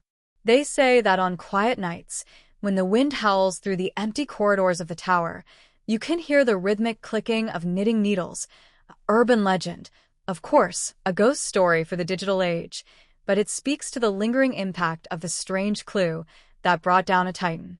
The purple and beige scarf itself now sits in a climate-controlled case at the police museum, a haunting memory for the thousands of visitors who stare at it, trying to fathom how a simple piece of wool could hold the power of a 1,000-page indictment. The Tanaka family residence in Setagaya is gone, the land finally converted into a small, unassuming memorial park. There are no swings there, no slides, no laughter. Just 4 stones set into a circle of white gravel and a single, sturdy maple tree that turns a brilliant, blood red every December. The neighbors still cross the street to avoid walking directly past it, the community shock having left a permanent dent in the local psyche. They remember the night the lights went out. They remember the man in the parka. And now, they remember the woman who sat in the dark, knitting her own survival guide while the monster watched from the stairs. Yasuko Tanaka is no longer just a victim. She is the patron saint of the overlooked, a symbol of the silent strength that resides in the domestic and the mundane. She didn't have a gun. She didn't have a badge, but she had a memory like a steel trap and the patience of a spider. She won. It took 20 years, and it cost her everything, but she won. As for Hiroshi Ogawa, the phantom killer, his grave is unmarked, a patch of dirt in a potter's field on the outskirts of Tokyo. No one visits him. No one remembers him with anything but a shudder. He was the mad dog unleashed by a dragon, a man who became a monster because he couldn't handle the cold of his own making. His deathbed confession was the spark that lit the fuse, but it wasn't an act of redemption. It was an act of final, spiteful ego. He wanted the world to know what he had done, to see the masterpiece of his violence one last time before the darkness took him. He died thinking he was the protagonist of the story, never realizing he was just a footnote in a much larger, much older tale of greed and betrayal. The mystery of his motives is no longer a mystery. It is just a sad, repetitive story of a broken man trying to burn down the house because he wasn't invited inside. The spider in Osaka still sits in his hidden tea house, sipping his tea and watching the world burn and rebuild itself through his blind, milky eyes. He remains untouched by the fallout, a ghost in the machine who knows that as long as there are secrets, there will be a need for men like him. Kaido visited him one last time before leaving the city, a final meeting of two men who operate on the fringes of the light. The dragon is dead, Kaido had said, sitting in the silence of the tatami room. The spider had only smiled, that gold tooth glinting in the dim light. The dragon is never dead, detective, he had replied. He just changes his scales. You have cleared the forest, but the seeds are already in the soil. Watch the new screens. Watch the new faces. The silence is coming back. It always does. It was a warning that Kaido took to heart, a reminder that the work of justice is never finished. It is only paused. The voiceover drifts into a lower register now, the cinematic tension replaced by a haunting, elegiac tone that mirrors the falling of the evening mist over the city. Tokyo begins to glow again, the millions of lights flickering on, the neon heartbeat resuming its rhythm. From a distance, the city looks beautiful, a sparkling jewel of civilization, but the camera lingers on the dark spaces between the buildings, the narrow alleys where the shadows linger, the locked windows where the secrets are kept. The Setagaya cold case is a closed file, a solved riddle, but it remains a cautionary tale for a society that prides itself on looking forward while stepping over the bodies of the past. It is a story about the weight of a secret, the power of a mother's love, and the terrifying, beautiful resilience of the truth. Kaido walks away from Arima's grave, his silhouette disappearing into the twilight of the cemetery. He doesn't look back. He has no more questions to ask the dead, and the living have nothing more to tell him. He is a man who has seen the heart of the sun and survived the blindness that followed. As the screen begins its final, slow fade to black, a single, chilling image appears, a close-up of the scarf, the purple and beige wool, and as the light catches the weave, for just a split second, the pattern seems to shift, to move, as if the needles are still working, still knitting, still recording the things we choose to forget. The lingering impact is not a ghost. It is a legacy. And the legacy of the 2005 cold case is that in the end, everything comes to light. Every secret has a signature. Every silence has a scream. And every dragon, no matter how powerful, eventually meets a man with a piece of wool and the courage to pull the thread. The last sound we hear is not a gunshot, not a siren, not a scream. It is the soft, rhythmic click-clack of knitting needles, a steady, domestic pulse that continues long after the lights go out. The silence is no longer empty. It is full of the words we finally learned how to read. The story is over. The case is closed. But the haunting remains.